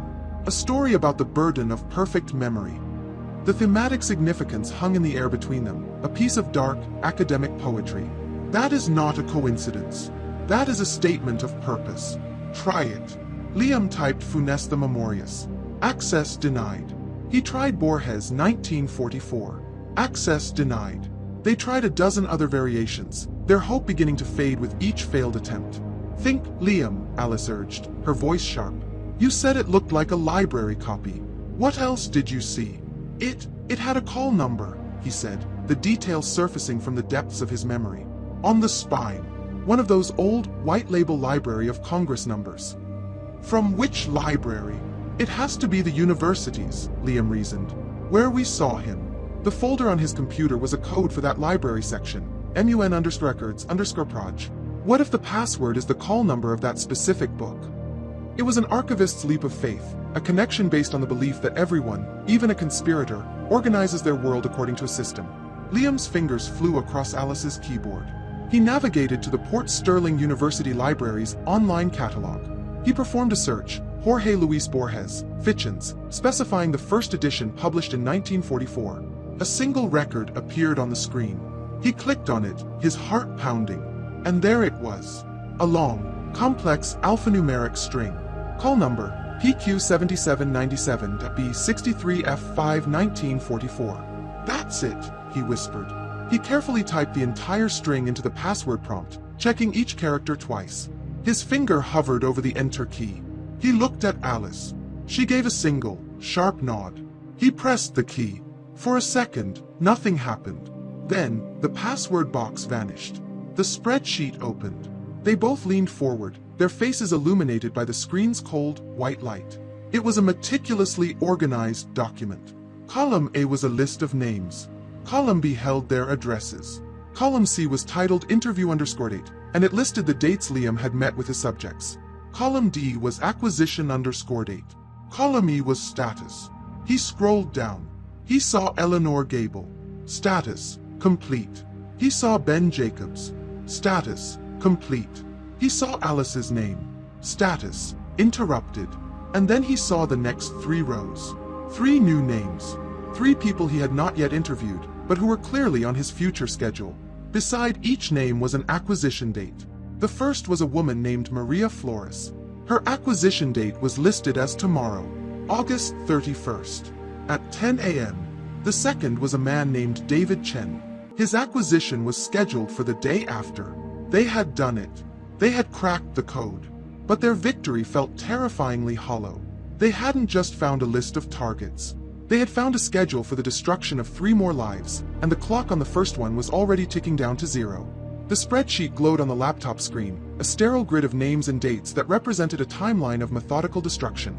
For a long moment, Liam and Alice could only stare at it, the silence in the kitchen thick with the weight of their discovery. The name Maria Flores and the time, 10 a.m., seemed to pulse with a malevolent energy. They had found the truth, but the truth was a ticking clock. Less than 10 hours, Alice said, her voice a grim whisper. We spent all our time finding the battlefield, and now we find the battle is already underway. Liam's mind, which had been racing with the thrill of the chase, now slammed into the wall of this new reality. A woman he had never met was scheduled to have a piece of her soul carved out in the morning, and they were the only 2 people on Earth who knew it. We have to warn her, Liam said, the words feeling hopelessly inadequate.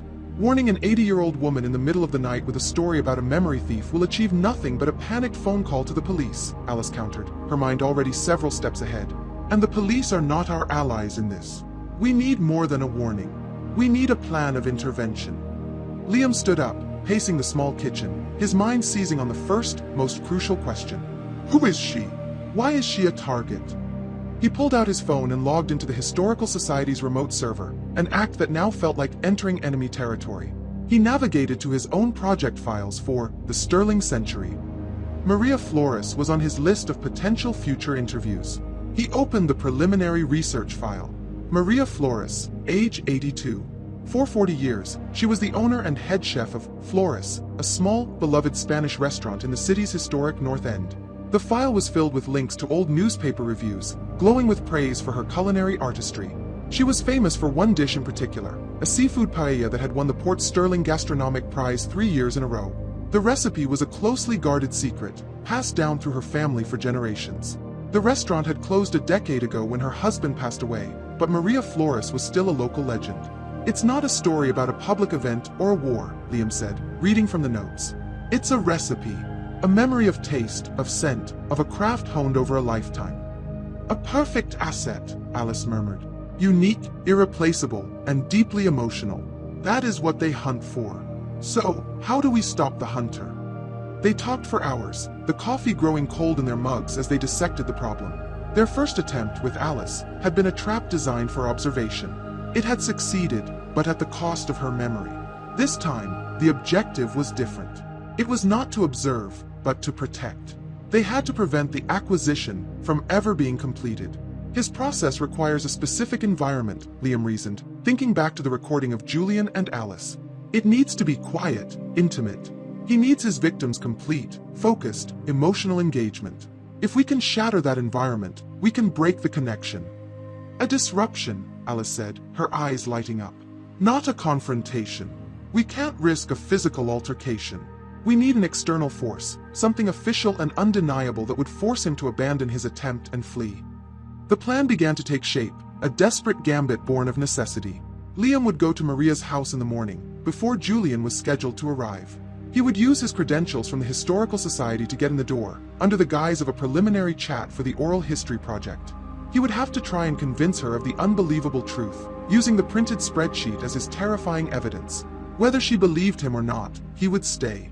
When Julian arrived at 10 a.m., Liam would be there, a third party in the room, his very presence a disruption. But it may not be enough, Alice warned. Julian is smooth. He could try to dismiss you, to get you to leave. That's where you come in, Liam said. He would send Alice a single coded text message the moment he felt Julian beginning his process, the moment the conversation shifted from a chat to an extraction. And what do I do, Mr. Carter? Trigger the fire alarm from across town. Something like that, Liam said, a grim smile touching his lips. He explained the final, crucial piece of the plan. Alice would be parked a few blocks away. When she got his text, she would call 911. She would report a strong smell of natural gas on Maria Flores' street. It was a public safety concern that could not be ignored. It was anonymous, deniable, and would guarantee a response. The arrival of a fire truck, with its sirens and flashing lights, would be the ultimate disruption. It would shatter the intimacy of the moment. It would bring official, uniformed people to the door. Julian, who operated in the quiet shadows of polite conversation, would have no choice but to retreat. It was a wild, audacious plan, fraught with risk. But it was the only one they had. As the first, pale light of dawn began to creep into the sky, Liam used Alice's printer to make a physical copy of the spreadsheet. He folded the papers and put them in his jacket pocket. They felt like a warrant, and he was both the officer and the criminal. He stood at Alice's door, the exhaustion of the long night etched onto his face. I'll call you when it's over, he said. Be careful, Liam, Alice said, and for the first time, he heard genuine personal concern in the old historian's voice. Remember, you are no longer just an archivist. You are a guardian. He drove through the waking city, the streets slowly filling with the rhythm of a new day.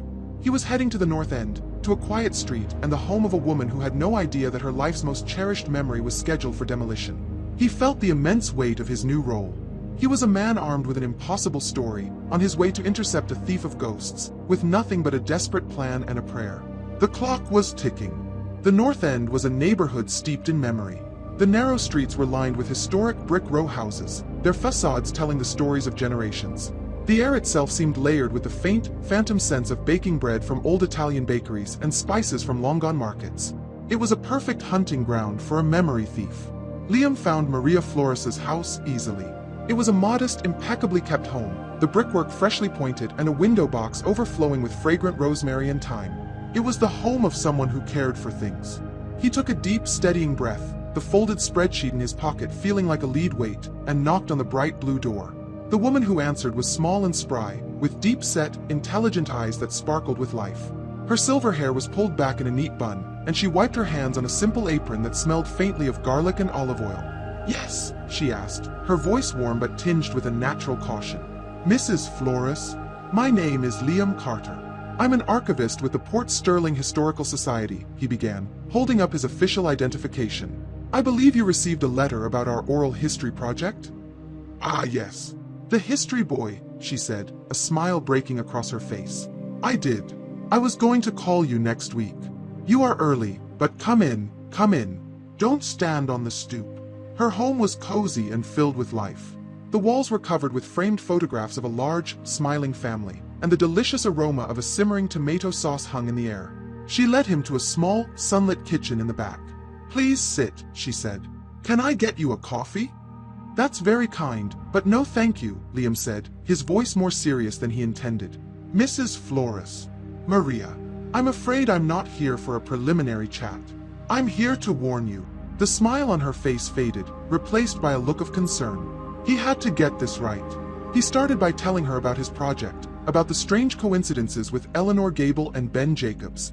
He saw her listening politely, but with the patient skepticism of someone who assumes they are dealing with a well-meaning but troubled young man. "That sounds terrible for your friends," she said gently when he paused.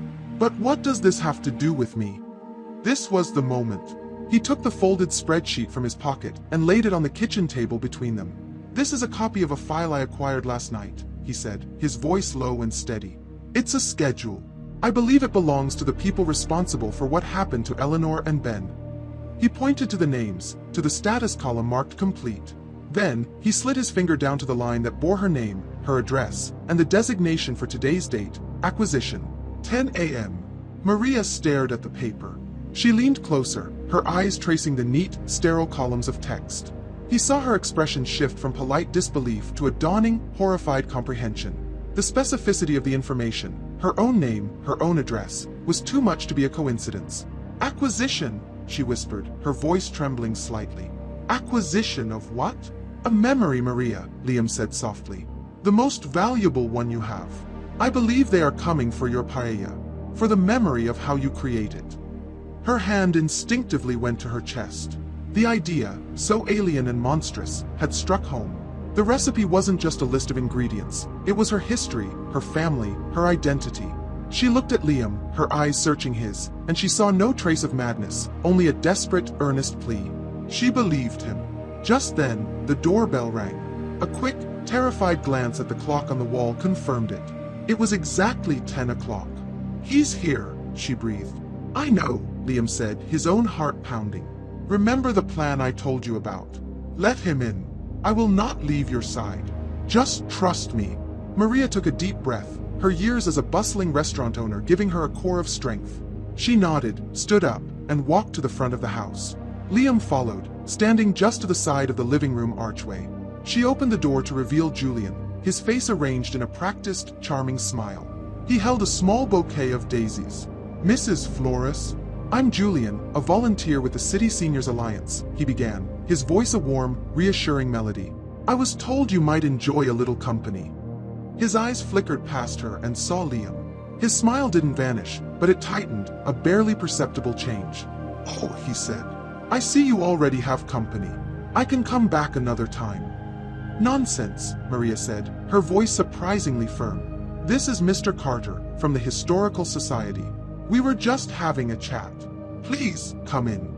The air in the small living room was thick with unspoken tension. Julian, ever the professional, tried to take control, sitting opposite Maria and directing all his charm and attention toward her, attempting to make Liam an irrelevant fixture in the room. He talked about the neighborhood, about the history of her restaurant, his questions gentle, his interest seemingly genuine. But Liam could feel the shift when it began. Julian skillfully guided the conversation to the paella. His voice softened, his posture leaned in. "I can only imagine the stories that dish could tell," he said, his tone becoming almost hypnotic. "Tell me, Maria, not the recipe, of course, but the memory of it, the soul of it. Where did it begin?" Maria, playing her part, began the story, her voice filled with a genuine, faraway love for her craft. Liam watched Julian. He saw the change in his eyes, the intense, predatory focus that settled over him.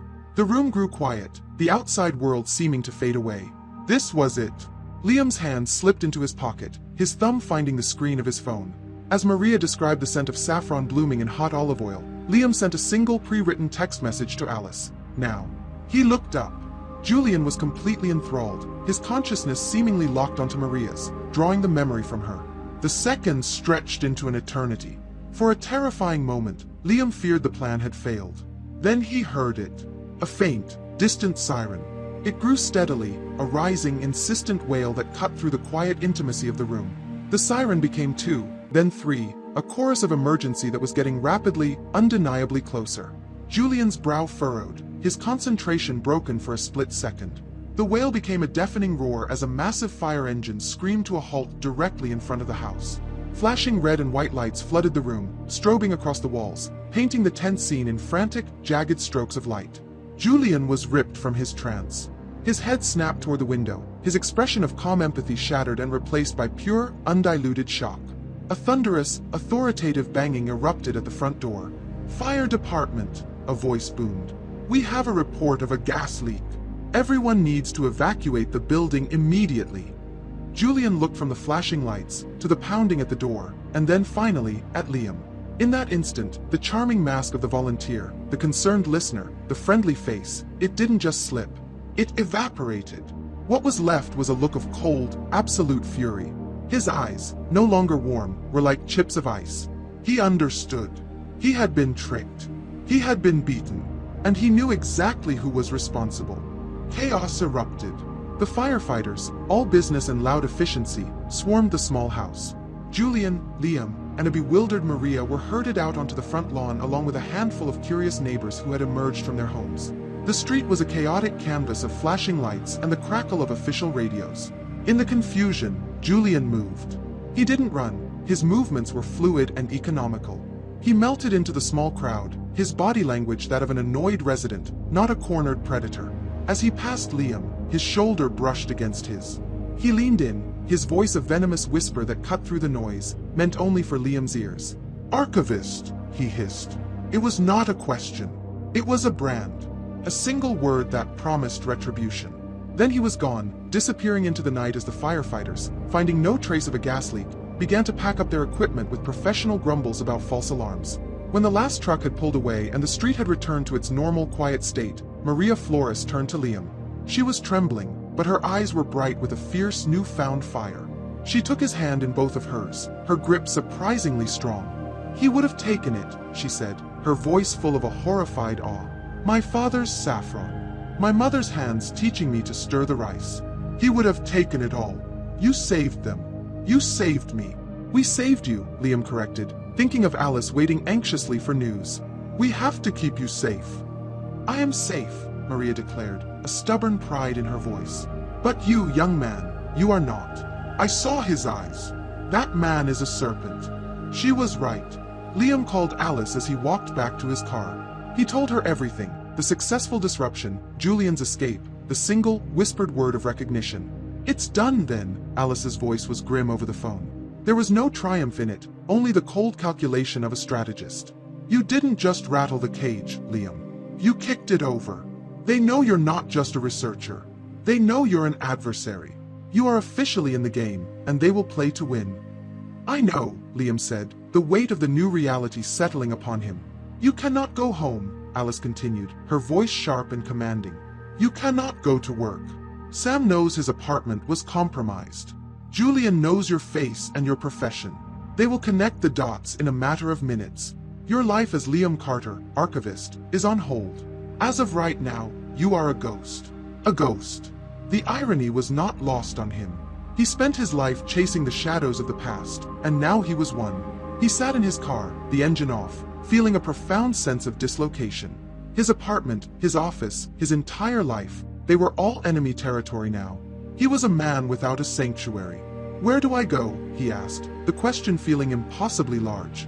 "Some place they won't look," Alice said. "Some place only you would know." His mind, trained to catalog and retrieve, began to scan his internal map of the city. Not the public places, but the forgotten ones. The ones that existed between the lines of official records. And then he found it. The Port Sterling Historical Society Annex.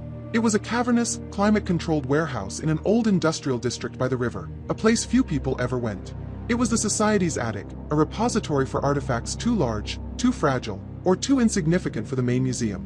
Old streetcars, entire storefronts from demolished buildings, thousands of boxes of uncatalogued city records. It was a city of forgotten things, a necropolis of history. And most importantly, access was controlled by an old, high-security physical key, a key of which only 3 copies existed. One for his boss, Mr. Abernathy, one for the head of collections, and one on a ring in his own pocket. "I have a place," he told Alice. "I'm heading there now. There are 2 more names on that list. David Chen is next." "Keep the drive safe," she commanded. "Stay dark. I will see what I can find out about this David Chen from my end. We have won the battle, Liam. Now the war begins." He hung up and started the car. He drove, not toward his home, but away from it, away from every familiar street and landmark. He was a fugitive in his own city. He reached the annex an hour later. It was a hulking, windowless building of brick and corrugated steel, surrounded by a high fence. A single, dim security light shone over a massive, rolling steel door. He let himself in through a smaller side entrance, the heavy key turning with a satisfying, metallic groan. He stepped inside and closed the door, the sound echoing in the immense space. The air was cool and dry and smelled of dust, old wood, and time itself. He hit a switch, and rows of dim, industrial lights flickered on, revealing a vast, cavernous interior. He was in a forest of ghosts. Sheet-draped giants stood in silent rows, a turn-of-the-century fire engine, the original bronze statue from the town square, the dismantled facade of a Victorian-era theater. Around them were miles of industrial shelving, stretching up into the darkness, laden with countless boxes, each one a coffin of a forgotten moment. He had spent his career preserving the past, and now he was forced to take refuge in it. He walked deeper into the silent warehouse, the USB drive clutched in his hand. He was a guardian of memory, now a hunted man, hiding in a mausoleum of memories. He was safe, for now. But Julian was out there, and he knew his name. And David Chen's acquisition was scheduled for tomorrow. The Historical Society Annex was a tomb of forgotten histories. Liam stood in the vast, echoing silence, dwarfed by the ghosts of Port Sterling's past. A sheet-draped streetcar from the 1920s stood like a sleeping beast. The entire ornate facade of the city's first movie palace, the Dreamland, was disassembled and stacked against a far wall. He was a ghost hiding in a city of ghosts, and for the first time in nearly 2 days, he felt a measure of safety. He spent the first few hours creating a makeshift command center. In a dusty, long-abandoned curator's office in the corner of the warehouse, he found a metal desk, a rickety chair, and most importantly, a dormant network port and an old analog phone line. He was an archivist, and his real expertise wasn't just in history, but in systems. It took him the better part of the night, using a toolkit from his car and his deep knowledge of the society's aging infrastructure, but by morning he had done it. He had a secure, hardwired internet connection that was completely off the society's main grid. He was back online. He connected with Alice via a newly created encrypted messaging app on a burner phone he'd bought on the way to the annex. His first message was simple: safe. "What have you found?" Her reply came almost instantly. David Chen, age 79, widower, retired chief structural engineer for the city, a man of numbers and blueprints. Liam's mind immediately made the connection. "The Triumph Bridge," he typed. "Exactly," Alice replied. He was the lead designer, a legend in his field. His memoirs, which he never published, are supposedly in the Society's collection. His key memory won't be a story in the traditional sense. It will be a memory of intellect. The eureka moment. The solving of the impossible engineering problem that made the bridge's famous arch possible. Another unique, irreplaceable asset. Another soul scheduled for plunder. Liam felt a fresh wave of urgency. But as he began to formulate a plan of approach, a thought struck him. The game had changed. They knew he was coming now. He had to know what they were doing. He navigated through the secure connection he had created, a digital ghost slipping through the back doors of the Historical Society server. He accessed the internal email system. What he found made his blood run cold. There was a staff-wide email, sent less than an hour ago from his boss, Mr. Abernathy. The tone was formal, corporate, and utterly unlike the folksy, rambling style Abernathy usually employed. It had Evelyn Reed's fingerprints all over it. The email announced that Liam Carter was taking a sudden, indefinite, personal leave of absence, effective immediately. It stated that his project, the Sterling Century, was suspended pending a full, procedural review. It forbade any staff from contacting him, citing privacy concerns. Finally, it announced that, due to its security advisory, all keycard access codes and locks for the main archive building were being changed. They hadn't just fired him. They had erased him. In one swift corporate move, Evelyn Reed had discredited him, isolated him from his colleagues, and locked him out of the very institution to which he had dedicated his life. He was an exile. He relayed the news to Alice. Her response was immediate and grim. "They've stripped you of your cover. Your credibility. Your official identity is gone. You can no longer approach David Chen as an archivist." The truth of it hit Liam with full force. His primary weapon, the legitimacy of the historical society, had been turned against him. He was no longer a representative. He was a disgruntled employee on a mysterious leave. Knocking on David Chen's door now would be the act of a suspicious stranger, not an official historian. "It's worse than that," he typed back, a new, chilling thought occurring to him. "They know we have the list. What if they change it? The acquisition date, the target. We're working from compromised intelligence. We could be walking into a trap, or watching the wrong house while they go after someone else." They were blind. The spreadsheet, their single greatest asset, was now a potential liability. For a long moment, Liam felt a profound sense of despair. The enemy was powerful, adaptable, and always one step ahead. He stared at the blank screen, the silence of the warehouse pressing in. He was surrounded by the artifacts of a city's history, a history he had fought to preserve. He would not surrender its future. "If we can't use my old identity, we need a new one," he messaged Alice. "If I can't go to him, I need to find a way to make him come to me, or at least meet him on neutral ground." "A public space," Alice's reply came. "A hobby. A routine. Every person, even an engineer, has a life outside their home." Liam's mind went to work, his archivist's research skills kicking into high gear. He was no longer searching for historical records, but for a life. He ran searches on David Chen, looking for club memberships, social affiliations, upcoming public appearances. He found mentions in old engineering journals, a donation to the university's science department, a letter to the editor in the local paper. And then he found it. A small, unassuming notice on a local community web forum. The Port Sterling Model Railroad Club was holding its annual fall exhibition in the community center's gymnasium. The event was open to the public. And listed as one of the chief exhibitors, the man in charge of the massive intricate HO-scale replica of the Port Sterling rail yard circa 1950, was the club's president, David Chen. The exhibition was tomorrow. A new plan began to form in his mind, audacious and risky. He could no longer be an archivist knocking on the door. So he would become someone else. A stranger with a shared interest. An admirer of a well-built model. He would go undercover into a world of miniature trains and meticulously crafted landscapes to try and save the mind of the man who had built the city's greatest bridge. The hunt was on, but the rules had changed completely. The morning light that filtered through the grimy windows of the annex seemed thin and gray.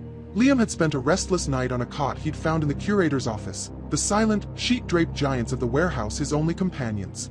His old life was a distant country, and he was an exile.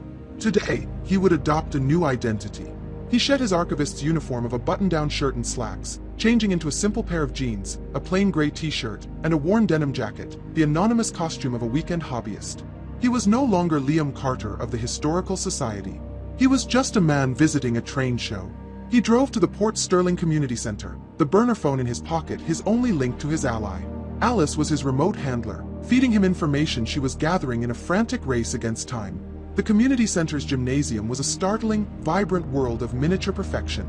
The cavernous room was filled with sprawling, intricate landscapes, crisscrossed by gleaming metal tracks. The air hummed with the low growl of power transformers and was punctuated by the cheerful, high-pitched whistles of tiny locomotives. Hobbyists of all ages, their faces alight with intense focus, hovered over their creations. It was a world of absolute order and control, a universe where every switch was known, every destination planned. Liam scanned the room, his eyes passing over miniature alpine villages and sprawling industrial ports, until he found it. In the center of the gym was the largest, most complex layout of all, a breathtakingly detailed replica of the Port Sterling rail yard and waterfront, circa 1950. And presiding over it, his attention focused on adjusting a microscopic signal lamp with a pair of tweezers, was an elderly Asian man with a quiet, authoritative presence. It had to be David Chen. Liam approached, not as a panicked harbinger of doom, but as a curious admirer. He watched for a moment, letting the engineer finish his delicate work. "The accuracy is incredible," Liam said, his voice calm and even. "The way you've modeled the old grain terminal at Pier 4. Most people don't remember it had that double-gabled roof before the fire in '60. David Chen looked up, his eyes, sharp and analytical behind his glasses, appraising Liam with a flicker of surprise. He hadn't expected a casual visitor to know such a specific historical detail. "You have a good eye," David said, his voice precise. "Most people just like to see the trains go in circles. Are you a historian?" "Something like that," Liam replied, allowing himself a small, genuine smile. "I've always been fascinated by how this city was built. By the logic of it. The engineering. This layout, it's a masterpiece of logic." A glimmer of pride showed in the old engineer's eyes. For the next 10 minutes, they talked trains. David pointed out the complexities of the switching yard, the custom-weathered rolling stock, the historical accuracy of the miniature advertisements on the tiny brick buildings. Liam listened, absorbing the details, waiting for his moment, all the while scanning the crowd that ebbed and flowed around the exhibit. And then he saw him. Standing near the edge of the display, half hidden behind a group of Boy Scouts, was Julian. He was dressed like Liam, in jeans and a nondescript jacket. He was not looking at the trains. He was looking at David Chen, his expression one of placid, patient observation. He was a shark, circling in the deep water, waiting for his moment. The sight of him sent a jolt of ice through Liam's veins. Their intelligence had been right about the day, but wrong about the method. The acquisition wasn't scheduled for a specific time and place. It was scheduled for today, whenever the opportunity presented itself. Julian was here to isolate his target. Liam knew he was out of time. "Mr. Chen," he said, his voice dropping low, his tone shifting from friendly to urgent. "Your work is more than just a hobby. It's about preserving a moment with perfect accuracy. I need to speak with you about that. Somewhere more private. It is a matter of the utmost importance." David Chen's friendly demeanor cooled, replaced by the engineer's natural skepticism. "I'm quite busy here, son. As you can see." "It's about the Triumph Bridge," Liam pressed, using the keywords he knew would matter. "It's about your memory of it." He saw a flicker of interest and confusion in David's eyes. The engineer scanned the crowd, then gave a curt nod toward a hallway that led to the community center's classrooms. "All right," he said. 5 minutes. Liam led him into the empty, echoing hallway, stopping near a deserted classroom. He could still see the gymnasium entrance from where they stood. He saw Julian begin to move, a slow, casual drift in their direction. "My name is not important," Liam began, speaking quickly. "What is important is that you are in grave danger. There is a man here today, in that room, who is part of an organization that steals memories. Specific, important memories. And they are here for you." David Chen stared at him, his expression hardening. "Young man, if this is some kind of a joke." "It's not," Liam insisted, his voice desperate. "They did it to a woman named Eleanor Gable. They took her memory of the Liberty Elm. They did it to a retired dockworker named Ben Jacobs. They took his entire career from him. They are systematic. They are corporate. And their schedule says that today, they are here to acquire your memory of designing the Triumph Bridge." The engineer looked at him now as if he were a cracked blueprint, a flawed equation. "You are insane," he said, turning to leave. "The next person on their list is a retired concert violinist named Sarah Jenkins," Liam said quickly, playing his last card. "They're going after her memory of performing the Brahms Violin Concerto for the first time. The list is very specific, Mr. Chen. Just like the detail about the grain terminal." The specificity of it gave David pause.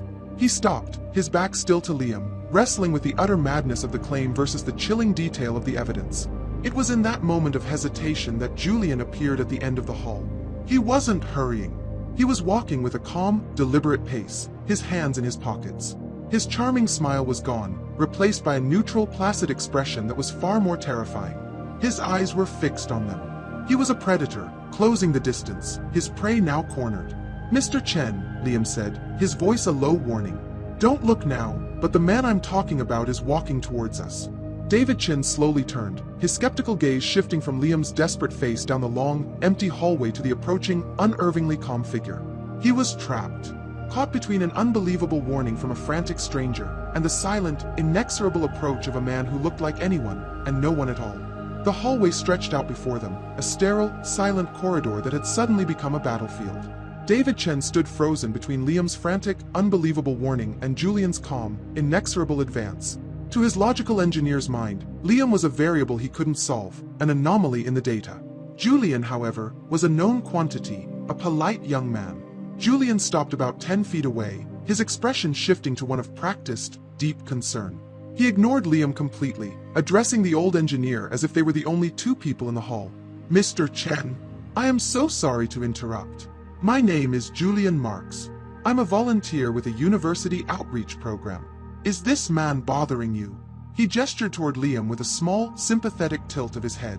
"We were alerted by his former workplace, the Historical Society, that he's been under some strain. That he's been approaching participants of their oral history project with some very distressing stories. It was a masterful, vicious move. In a few calm sentences, Julian had weaponized the official story Evelyn Reed had created. He wasn't just a threat, he was positioning himself as a rescuer, and Liam as a disturbed man in need of help. David Chen's face clouded with fresh confusion. The explanation was plausible. It was certainly more plausible than a conspiracy of memory thieves. He looked at Liam, his skepticism returning with full force. Liam knew he had only seconds before he lost him completely. "Don't listen to him," he said, his voice low and intense. "This is how he works. He builds trust. He creates a fiction that makes him seem safe." He took a step closer to David, forcing the engineer to look him in the eye. "Ask yourself how I knew the name Sarah Jenkins. Ask yourself how I knew about the grain terminal. Now let me tell you what he's going to do." He laid it out, the words spilling from him with a desperate conviction of a witness. "He'll get you talking, Mr. Chen. He'll praise your work. He is an incredible listener. He will make you feel understood in a way no one has in years. He'll ask you about the Triumph Bridge, about the day you solved the final stress equation for the main arch. He'll want to know everything. And as you tell him, as you lose yourself in that perfect, beautiful moment of intellectual triumph, he will grow very, very still. He will absorb it. And when it's over, you won't remember telling him the story. In fact, you won't remember the solution to the equation at all. He won't just steal the story, Mr. Chen. He'll steal the answer. The raw, specific detail of the process, a process no rambling madman could invent, struck home. David looked from Liam's desperate, earnest face to Julian's. Julian's expression had not changed, but in the context of Liam's warning, his calmness no longer seemed reassuring. It seemed predatory. It was the placid stillness of a spider waiting in its web. David Chen, a man who had spent his life making decisions based on complex data, made his choice. He turned his back on Julian. "I believe," he said to Liam, his voice once again firm and precise, "that I have seen enough of this exhibition." He started walking down the hall, away from both the trains and the thief. Liam fell into step beside him. He glanced back once. Julian stood motionless, watching them go. His placid mask had fallen, replaced by that familiar, bone-chilling look of cold fury. He had been denied his prize. The hunt was now personal. They walked quickly out of the community center and into the bright, indifferent sunlight. "My car is over here," David said, his composure remarkable. "We are not going to my house. It will be the first place he looks. We are going to my workshop." The workshop was a large, converted garage at the back of David's property, accessible by a separate alleyway. It was a testament to a life of methodical creation. The walls were lined with tools, blueprints, and meticulously organized drawers of components. In the center of the room stood a massive, unfinished model of the Triumph Bridge itself. It was a fortress of logic and order. "We will be safe here," David said, bolting the heavy door behind them. "Now, show me everything you have." They set up Liam's laptop on a drafting table. They called Alice and put her on speakerphone, her crisp, disembodied voice joining their small circle of resistance. Liam, Alice, and now David. The archivist, the historian, and the engineer. "We have saved another," Alice said, a note of grim satisfaction in her voice. "But they will be coming for you now, Liam. With everything they have." "We need to get ahead of them," David said, his mind already working on the problem. "We need to understand their system. Let me see the spreadsheet." Liam opened the asset_schedule file. David stared at it, his engineer's mind parsing the columns not as a story, but as pure data. He looked past the names and the dates, his eyes drawn to a column on the far right, one that Liam and Alice had dismissed as unimportant. It was labeled asset_ and was filled with a long, seemingly random string of letters and numbers for each target. "This is not random," David murmured, leaning closer to the screen. "I've seen notation like this before. It's a coordinate system, but it's been modified. Proprietary. The prefix is consistent, and the suffix appears to be a date-based encryption key." He pulled a notepad and a pen towards him, his hand moving with practiced speed, scribbling down equations. "This isn't a list of who they are targeting," he said, his voice electric with discovery. "It's a catalog. These codes, they're inventory markers. They're tracking where the assets are being stored." Liam and Alice were silent, stunned.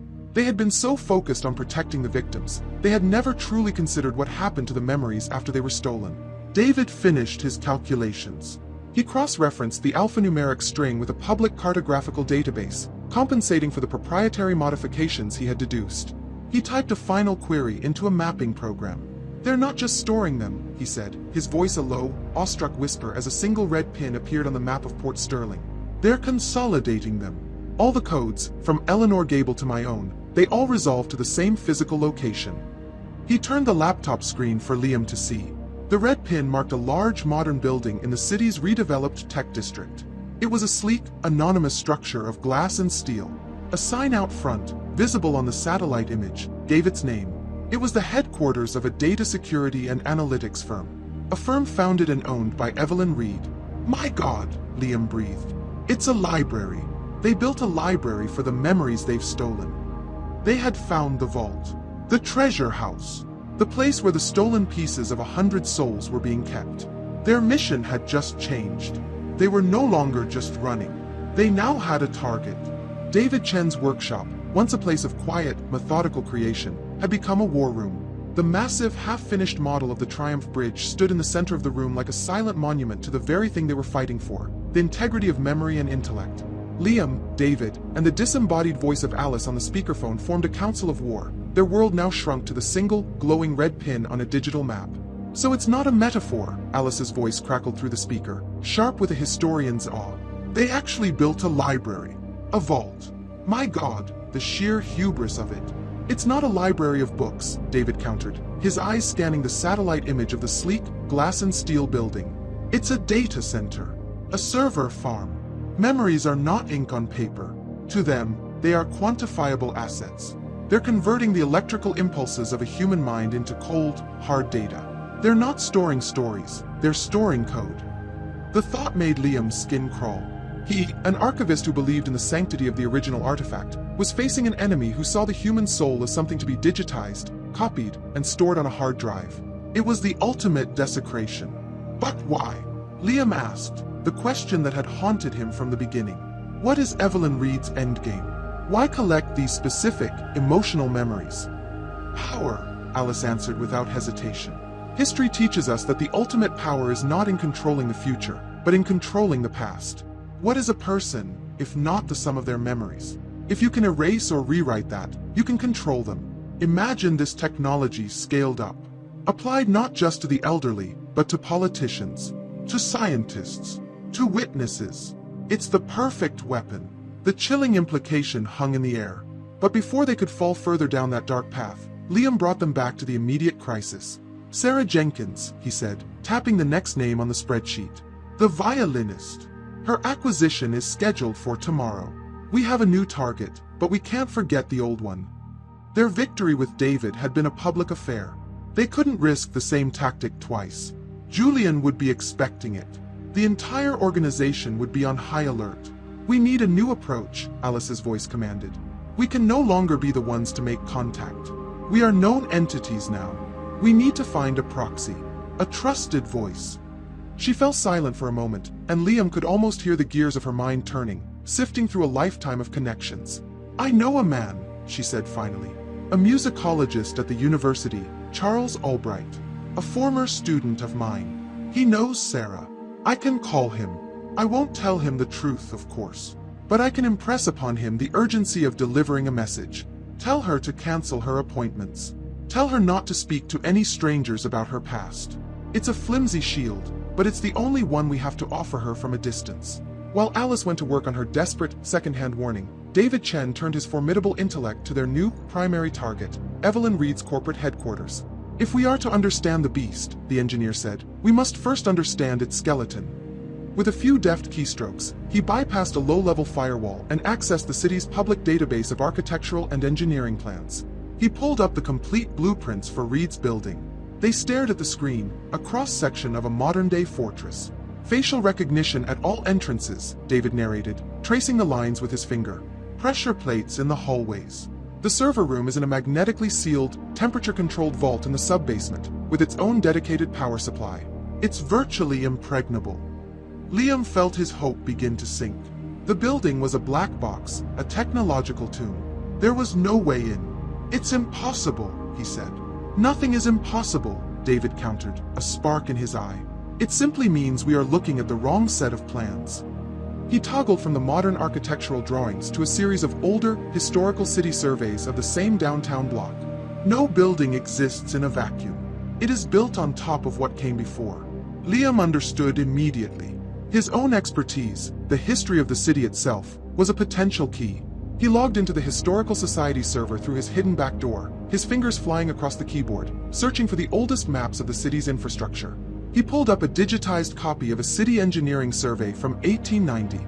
The screen filled with a beautiful hand-drawn map of Port Sterling's underbelly, a complex web of gas lines, water mains, and sewer tunnels. David leaned over his shoulder, his eyes tracing the intricate, antique lines.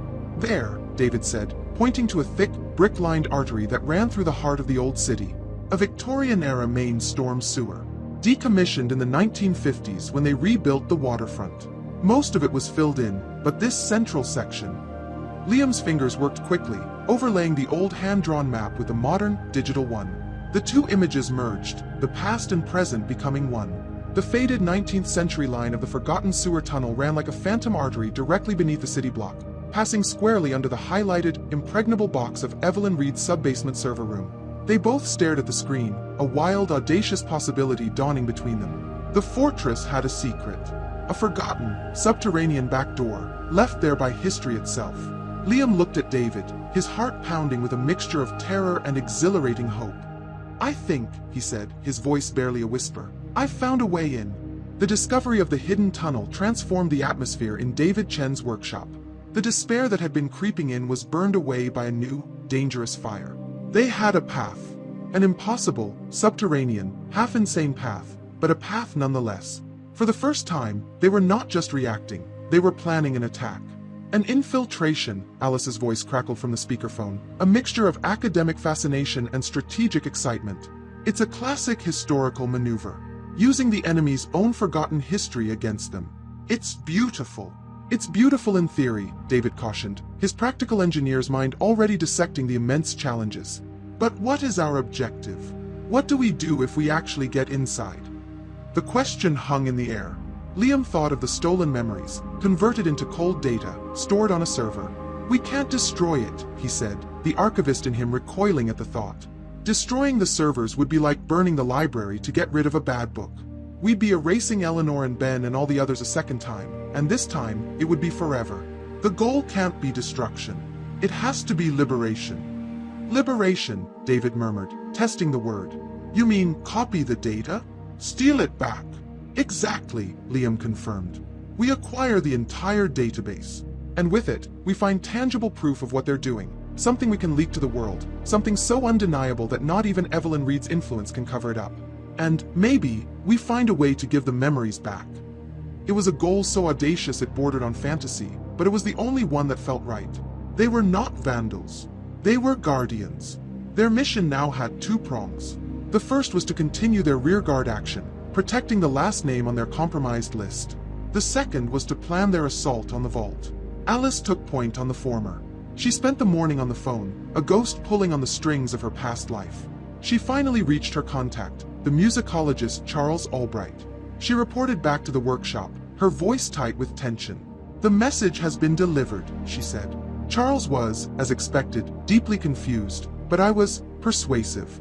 He spoke to Sarah Jenkins. She was frightened by the cryptic nature of the warning, but she has agreed. She has cancelled all her appointments for the next 2 days and will not be opening her door to any strangers. We have bought her time. It was a small victory, a temporary shield for one person against a relentless foe. But it was enough. It cleared the board, allowing them to focus on the main offensive. David and Liam spent the rest of the day planning the infiltration. Liam, using the old city maps, located the most likely access point to the decommissioned sewer, a heavy, cast-iron manhole cover in a derelict industrial park near the river, an area of the city that had been waiting for redevelopment for 50 years. It was dark, deserted, and perfect. David, the engineer, became their quartermaster. He assembled Liam's gear with methodical precision, a high-powered LED headlamp, waterproof waders, a compact crowbar, a ruggedized laptop loaded with the blueprints of Reed's building, and most importantly, a state-of-the-art solid-state portable hard drive with several terabytes of storage. "Getting under the server room is only half the problem," David explained, pointing to a cross-section of the building on his screen. "The vault is a sealed concrete box. But it is not a closed system. It requires power and data conduits. According to these plans, they all run through a single, shielded utility channel that passes through the floor. It's a 2-foot-wide tunnel for cables. It will be a tight squeeze, but it is your only way in. The plan was set. Liam would go in alone that very night. There was no time to waste. Alice would be their remote command, monitoring police scanners and news feeds for any sign of trouble. David would be his technical support, on the other end of the comms, ready to guide him through the building's electronic guts. As night fell, a heavy rain began to slick the streets of Port Sterling, a fittingly dramatic backdrop for their desperate gambit. David and Liam loaded the gear into the back of the unmarked van. There was a quiet intensity between them, the unspoken bond of two men preparing for a battle. They drove to the deserted industrial park. The rain hammered down on the van's roof. In the distance, the glass and steel tower of Evelyn Reed's headquarters was a remote, glittering jewel, its top floors lost in the low-hanging clouds. They found the manhole, half hidden by weeds. Working together, they used the crowbar to pry the heavy iron lid open, revealing a dark, circular maw that smelled of damp earth and a century of decay. A rusted iron ladder descended into the blackness. Liam suited up, pulling on the waders and strapping the headlamp to his forehead. He put the small, wireless earpiece in his ear. "Alice? David? Can you hear me?" Loud and clear, Liam, came Alice's voice, a steady presence in the storm. "All systems are go on this end," David added. "I have the blueprints ready. Be careful in there." Liam shouldered the backpack full of equipment. He stood at the edge of the abyss, the rain plastering his hair to his forehead. He was an archivist, a man of quiet rooms and carefully preserved paper, about to descend into the city's forgotten underworld on a mission to steal back its stolen souls. He looked at David, who gave him a single firm nod of encouragement. With a final deep breath, Liam swung his legs over the edge and began his descent down the cold, rusted ladder, into the deep and waiting dark. The darkness that swallowed Liam was absolute. It was a physical presence, a heavy damp blanket that smelled of wet stone, decay, and the long undisturbed sleep of a century. The beam from his headlamp cut a single, stark cone through the oppressive black, illuminating the rusted iron rungs of the ladder. Below him was the unknown. "I'm in," he whispered into his comms, his voice sounding small and thin in the vast space. "We see your headlamp on the schematics overlay," David's voice replied, a comforting, rational presence in his ear. "Proceed approximately 200 yards north.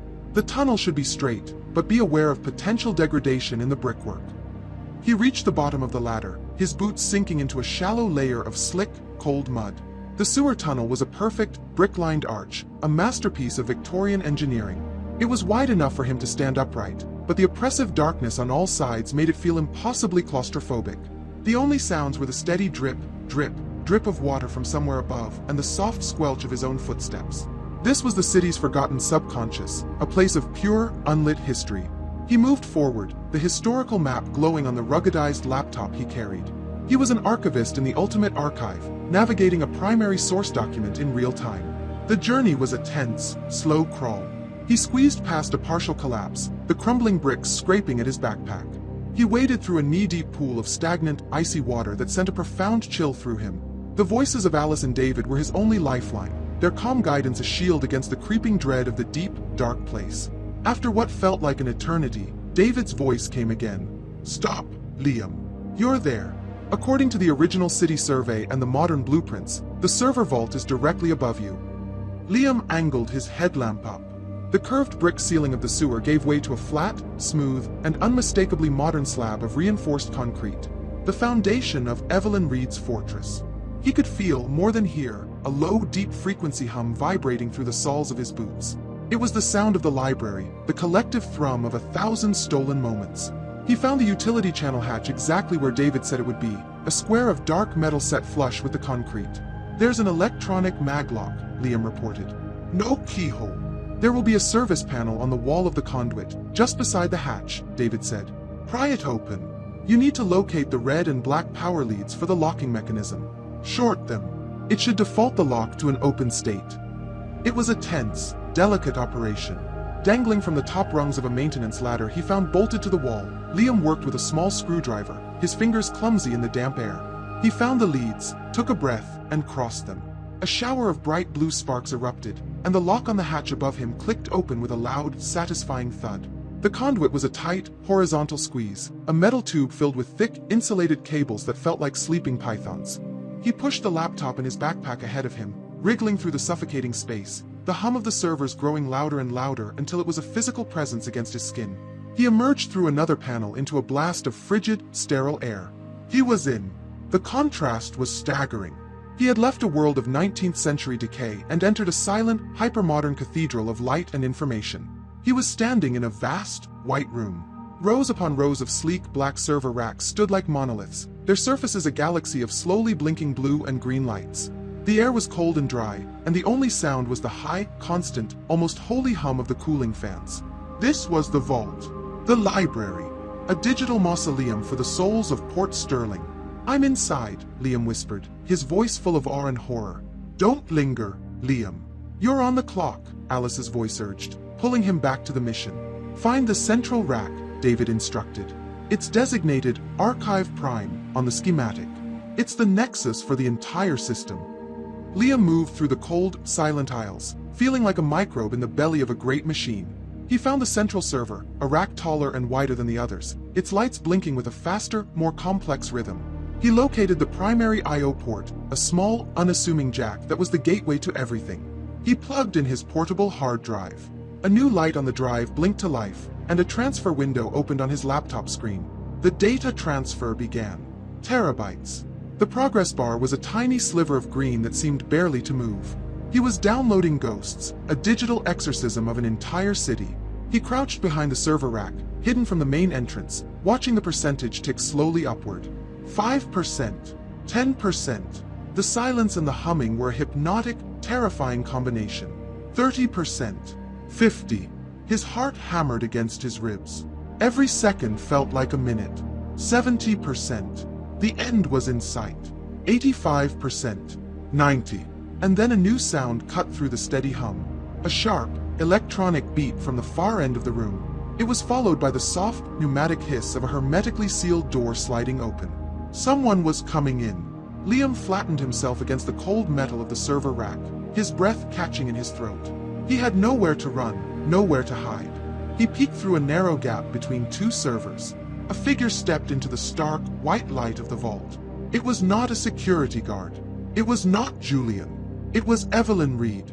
She was dressed in an elegant, dark pantsuit, her posture radiating an air of complete ownership and control.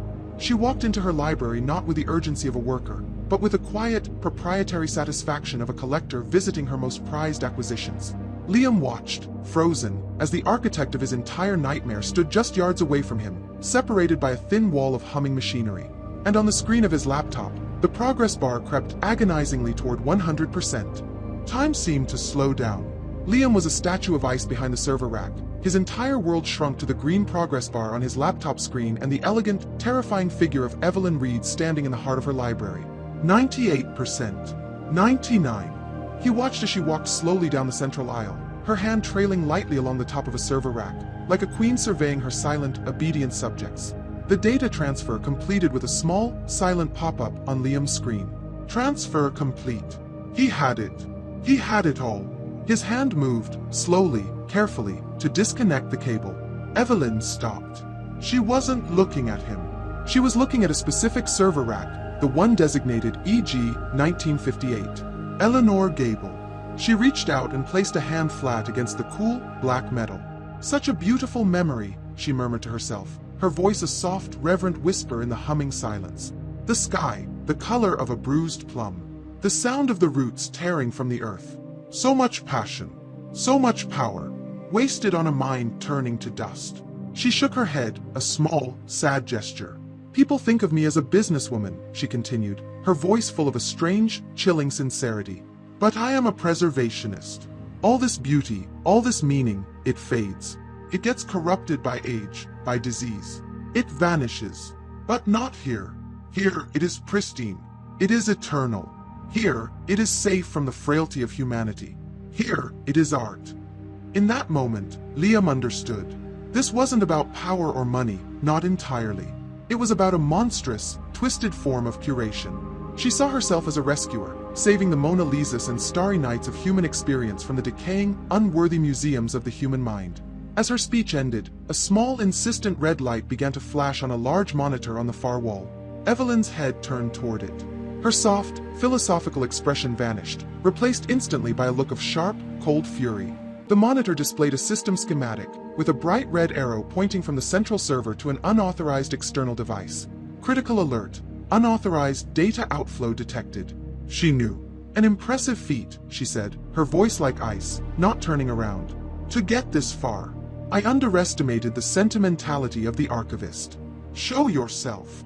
There was no escape. Liam took a breath, disconnected his hard drive, and stood up slowly from behind the server rack. Evelyn turned to face him. There was no shock on her face, only a flicker of annoyance, like a landowner discovering a poacher on her estate. Mr. Carter, she said, as if they were meeting at a board meeting.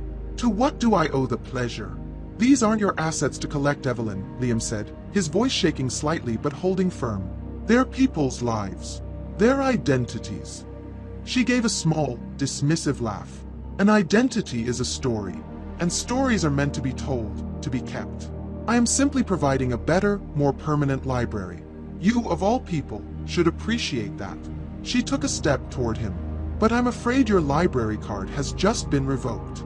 You have a copy, a lovely souvenir of your little adventure, but I'm afraid you won't be leaving with it. She turned and tapped a sequence of commands into the wall-mounted terminal. A deep, resonant thump echoed through the room as heavy magnetic bolts slammed into place. The hiss of the main door ceiling was a sound of absolute finality. The bright, white lights of the server room faded, replaced by a low, ominous red emergency lighting. System lockdown initiated, a calm, synthesized voice announced from the ceiling. Vault secured. This room was designed to protect my collection from the outside world, Evelyn said, a cruel smile touching her lips. But it works just as well to protect it from threats on the inside. You wanted to be a guardian of memory, Mr. Carter? So be it. You can stay here and guard them. Forever. She turned and walked toward a blank, seamless section of the far wall. She pressed her palm against it, and a panel slid open, revealing the gleaming chrome doors of a private elevator, an exit that had not been on any of the public blueprints. Her personal escape hatch. She was going to leave him here to rot. Liam's mind raced, a frantic search for an escape route, a hidden weakness. He saw none. He was trapped. But he was not alone. David! He yelled, his voice echoing in the red-lit tomb. The fire suppression system. On the blueprints. Can you access it from the outside? Evelyn paused at the elevator door, a look of amused curiosity on her face. Clever, she said. But you are too late. The elevator doors began to slide shut. Now, David, now! Liam shouted. In David's workshop, two frantic hands flew across a keyboard. He found the back door in the building's environmental control system, a flaw left by a lazy contractor years ago. He bypassed the security protocols and triggered the emergency command. Back in the vault, as Evelyn's smile widened behind the closing elevator doors, a deafening alarm klaxon began to blare. A voice from the ceiling announced, "Warning. Fire event detected in server vault. Initiating halon gas dispersion." Evelyn's smile vanished, replaced by a flash of pure panic. The system was designed to be triggered only by extreme heat, never manually from the outside. A series of loud hisses erupted from nozzles in the ceiling. It was not water. It was a thick, dense white cloud of fire-suppressant gas, rolling down from the ceiling like an avalanche. The gas was designed to displace all the oxygen in the sealed room in under 60 seconds to suffocate any fire. It would do the same to any person. The elevator doors slid shut, trapping Evelyn in the small metal box. The vault began to fill rapidly with the swirling, suffocating white cloud. Liam was trapped in the tomb, and they were both caught in the same, deadly, oxygen-starved trap. The world dissolved into a swirling, white chaos. The halon gas, thick as a winter fog and cold as the grave, billowed down from the ceiling, instantly obscuring everything. The klaxon blared, a single, piercing note of doom. Liam's lungs screamed for air that was no longer there. His head swam, the edges of his vision turning dark. He had seconds. Through the whiteout, he saw the red emergency lights of the vault door and, to its left, the closing chrome doors of Evelyn's elevator. She was trapped. He was trapped. But he had a way out. He grabbed the precious hard drive and the laptop, his movements clumsy and desperate. He dropped to his hands and knees, crawling through the disorienting fog toward the place he remembered the utility hatch to be. The gas was tasteless and odorless, but he could feel the lack of oxygen, the profound and terrifying emptiness of it. His limbs felt heavy as lead. Consciousness was a flickering candle flame about to be snuffed out. He found the hatch. With the last of his strength, he pulled it open and tumbled down into the narrow, black confines of the conduit, pulling the heavy panel shut above him. In the absolute darkness of the cable tunnel, he took a ragged, shuddering gasp of stale, dusty, beautiful air. He had made it. The journey back through the sewer was a grueling, mud-soaked ordeal, his body shaking with adrenaline and exhaustion. When he finally emerged from the manhole into the rain-swept night, David Chen was there, helping him out, a look of profound relief on his face. They were alive. And they had the data. There was no time to rest. In the fortress of David's workshop, the three allies, Liam, David, and Alice on the speakerphone, enacted their final move. They were not police. They were not spies. They were guardians of the truth. Alice, using her connections, identified a Pulitzer-winning investigative journalist at a national newspaper, a woman with a reputation for being fearless and incorruptible. Liam wrote their story, a detailed, chronological account of the impossible truth. David wrote a technical addendum, explaining the nature of the data they had acquired. They attached the asset_schedule spreadsheet, a clip of Eleanor Gable's original, vibrant memory, and the audio from Liam's terrifying encounter with Julian at Maria Flores's house. They bundled it all into an encrypted file and sent it from an anonymous, untraceable email address. They had lit the fuse. Now all they could do was wait for the explosion. It came less than 24 hours later. The story broke, a media firestorm that ripped through the city. The tale of the memory thief was on every news channel, every website. Faced with the undeniable proof of the recordings in the spreadsheet, the city officials whom Evelyn Reed had so carefully cultivated were forced to act. A SWAT team breached the vault at Reed's headquarters. They found the servers, the silent, humming library, and in her private elevator, stalled between floors by the emergency shutdown, they found Evelyn Reed. The elevator's life support systems had failed during the lockdown. She had been suffocated by her own trap, entombed forever within her own collection. Julian and Sam were arrested within hours. The City Seniors Alliance and its phantom parent company ceased to exist. But for Liam, the victory was incomplete. The memories were still trapped, now on his hard drive, a library of ghosts. The final, most important chapter of their mission was to bring them home. It took months. David Chen, working with a team of neuroscientists and software engineers from the university, dedicated himself to the problem. It wasn't magic. He couldn't simply upload a memory back into a person's brain. But he could translate the data. He devised a system using advanced virtual reality headsets that could convert the data back into a full sensory experience: sight, sound, even scent and touch. It could allow a person to relive their own stolen moment. 6 months after that night in the vault, Liam Carter, no longer in exile, walked up the path to Eleanor Gable's house.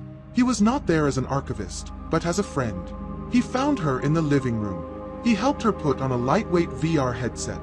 "Just close your eyes, Eleanor," he said softly. He pressed a button. Eleanor gasped. Her hands flew to her face. In the virtual world Liam had brought her, a terrible, beautiful storm was brewing. The sky was turning the color of a bruised plum. The ground was beginning to groan. A single tear rolled down her cheek, a ghost of a remembered sorrow. The memory wasn't fully restored, but the void was no longer empty. She could visit it. She could remember what she had forgotten. One by one, they helped the others. Alice held her father's compass, the warmth of its memory finally returning to her. Ben Jacobs laughed, his eyes wet with tears, as he relived the salt spray and hard labor of his first day on the docks. The stolen pieces of their souls were being returned, not as perfect copies, but as cherished places they could now revisit. Liam eventually returned to the Historical Society, but he was a changed man. His work was no longer just about the dead past, but about the living present. With the help of a grateful David Chen and a fiercely determined Maria Flores, he and Alice established a new foundation, the Oral History Defense Project, dedicated to protecting the memories of the vulnerable. One afternoon, Liam stood in his old office, the familiar scent of aging paper filling the air. He looked out the window at the bustling city of Port Sterling, a city of millions, each person a living library, their shelves lined with precious, fragile volumes. He had learned that history wasn't just something you put in an acid-free box. It was a living, breathing thing that could be loved, shared, and even stolen. He picked up his digital recorder, its small red light blinking, ready. His work was not over. It was just beginning. He was no longer just an archivist. He was a guardian.